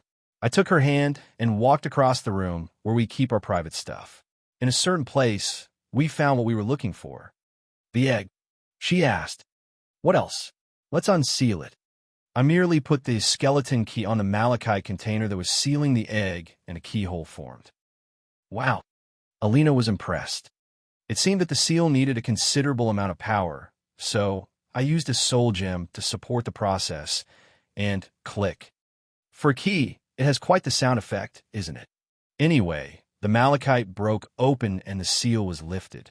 As Alina was about to celebrate, cracks appeared on the egg. Wait, is it breaking? She started to panic. It is hatching, you dolt. Go call everyone.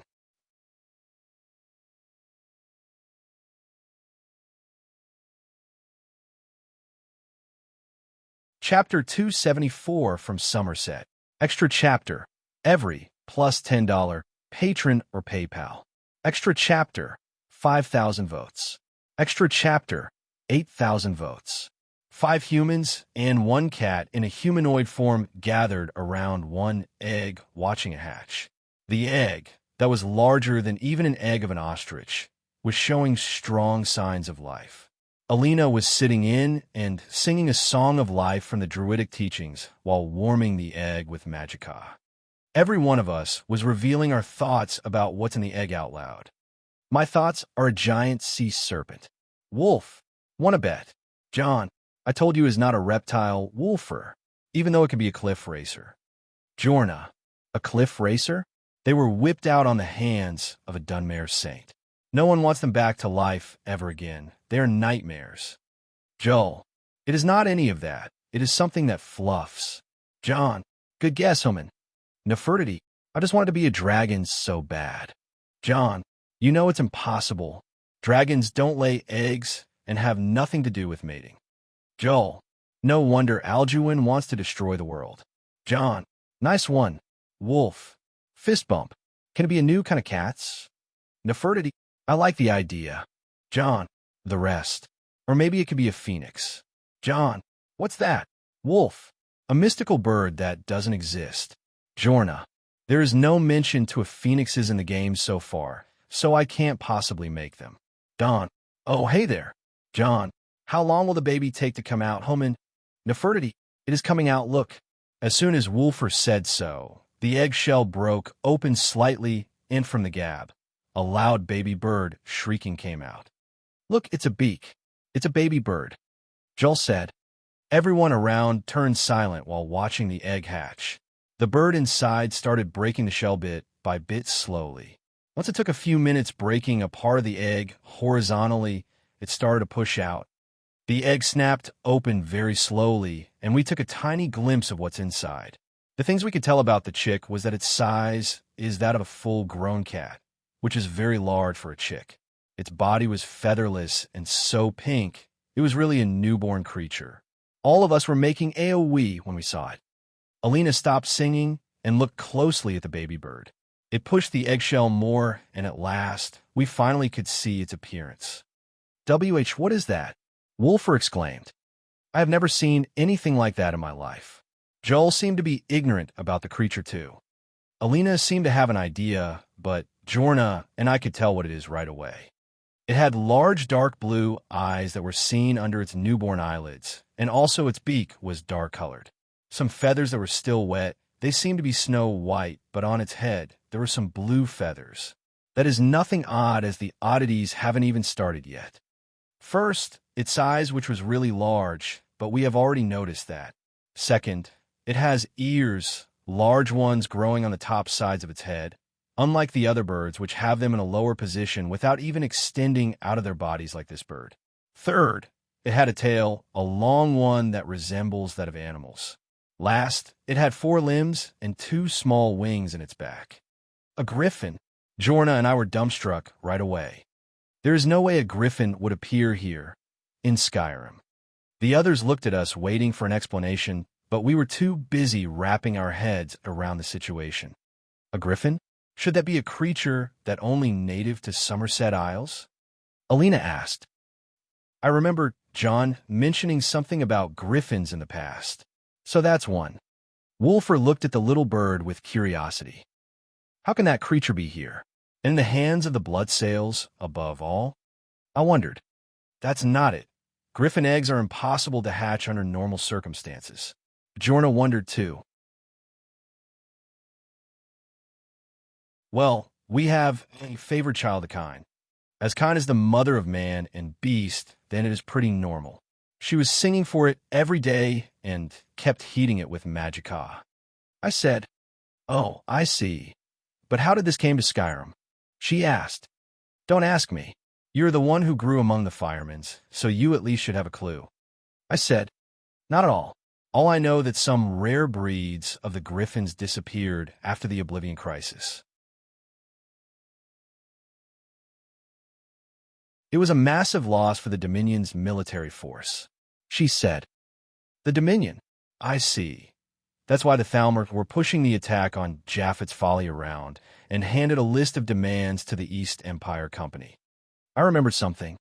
Don't tell me. The Thalmor are looking for that baby griffin? Alina panicked. Jorna and I sighed. Even if they are, it doesn't matter now. It hatched to you, and there is no way it will recognize anyone else as a companion other than the person who sang to it. Jorna said. We all looked at the baby griffin and sighed. Griffins? Well, that's an unexpected one. Griffins, or griffins to some, are large and carnivorous flying creatures with the body of a lion and the wings, talons, and beak of an eagle. They appear in Somerset Isle. The city of Sunhold has a live griffin as its mascot. Armored griffins are also ridden by the Welkinar Griffin Knights in Cloudrist. Griffins aren't known to seek out mortal flesh, but will defend their territory fiercely. These creatures normally can't be tamed, but that doesn't mean they can't be domesticated, even though it is hard as hell for what I read. First, one must acquire a griffin egg without killing the mother. Good luck with that. And it must be hatched with magic. The thing that Alina did, which was singing for the egg and providing it with magicka since we found it, was the main reason why it hatched right away. There is no other way to hatch a griffin's egg.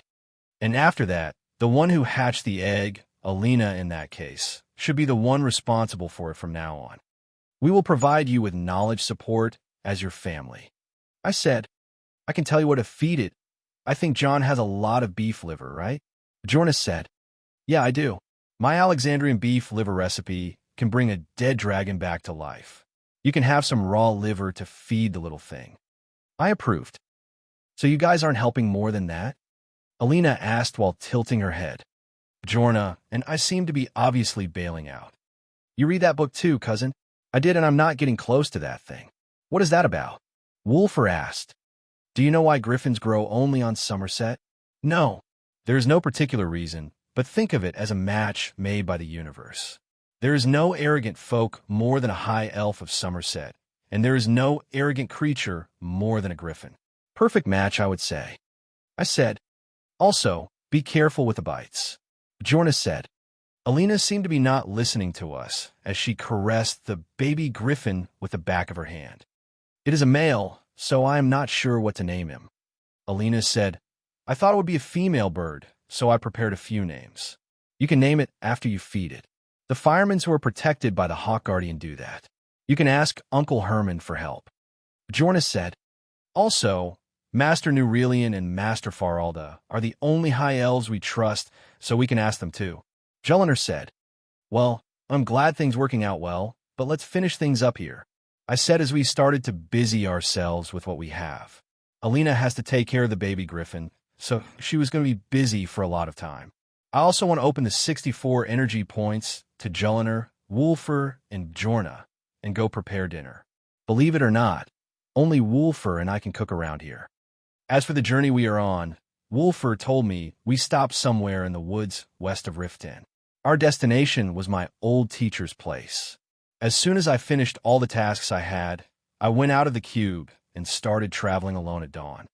At this pace, I should ambush the old bastard before he wakes up, or so I thought. Swoosh! A terrifying arrow shot towards me with a thick hostile intent. All of the hair on my body stood up, and I jumped away from the flame Atronak horse I was riding. The arrow hit the Atronak and obliterated it in a second. Damn, all I could do is to jump behind a rock and take a bow out. This old fool woke up earlier than I thought. Hey, old man, don't shoot me, goddammit. It's me. I shouted, but no one answered. I took out a good bow from the cube and notched an arrow. I tried to shoot from cover, but my arrow was hit by another arrow. This old bones. It's John. Who? An old voice replied. It is me, John Dare, Narina's son. Huh, shit. Can you even hear me? What? This old man can't even hear anymore. How can he shoot so well? I'm coming out, I said as I raised my hands. I walked out of cover and walked forward slowly. There seemed to be many traps around the area, but I can avoid them all. After all, this man taught me about that. Froki, come on, old man. It is me, John. I called for him, but he didn't seem to be answering. A giant. I heard him wondering. Seriously, after all we have been through, you can't even recognize the most handsome young man on Nirn. I was wrong badly. Oh, I heard that idiocy somewhere before. There was that boy, I don't remember his name. The voice came from behind me. I jumped right away and saw an old man walking slowly with a bow and a few arrows in hand while being camouflaged by grasses and leaves. It is me. I am that kid you don't remember. Oh, John, wait. He knocked an arrow again. Are you a giant? No. Have you eaten or been eaten by a giant? No. Who are you again? I'm John. Oh, right. You look familiar. Can you even see? Not well. Then how can you aim like that? I was irritated by the unreasonable old man. Shooting doesn't need aiming? You city rats don't even know that? You know what? I'm not even taking any of that anymore. I finally snapped. Hee. Follow me, kid. Froki walked past me while laughing. This guy is the most unreasonable old man I ever met. Froki wetted blade, my combat mentor for 5 years. I didn't want to name the griffin just yet, so I am open for suggestions. You're tuning in to the Warrior Lore YouTube channel.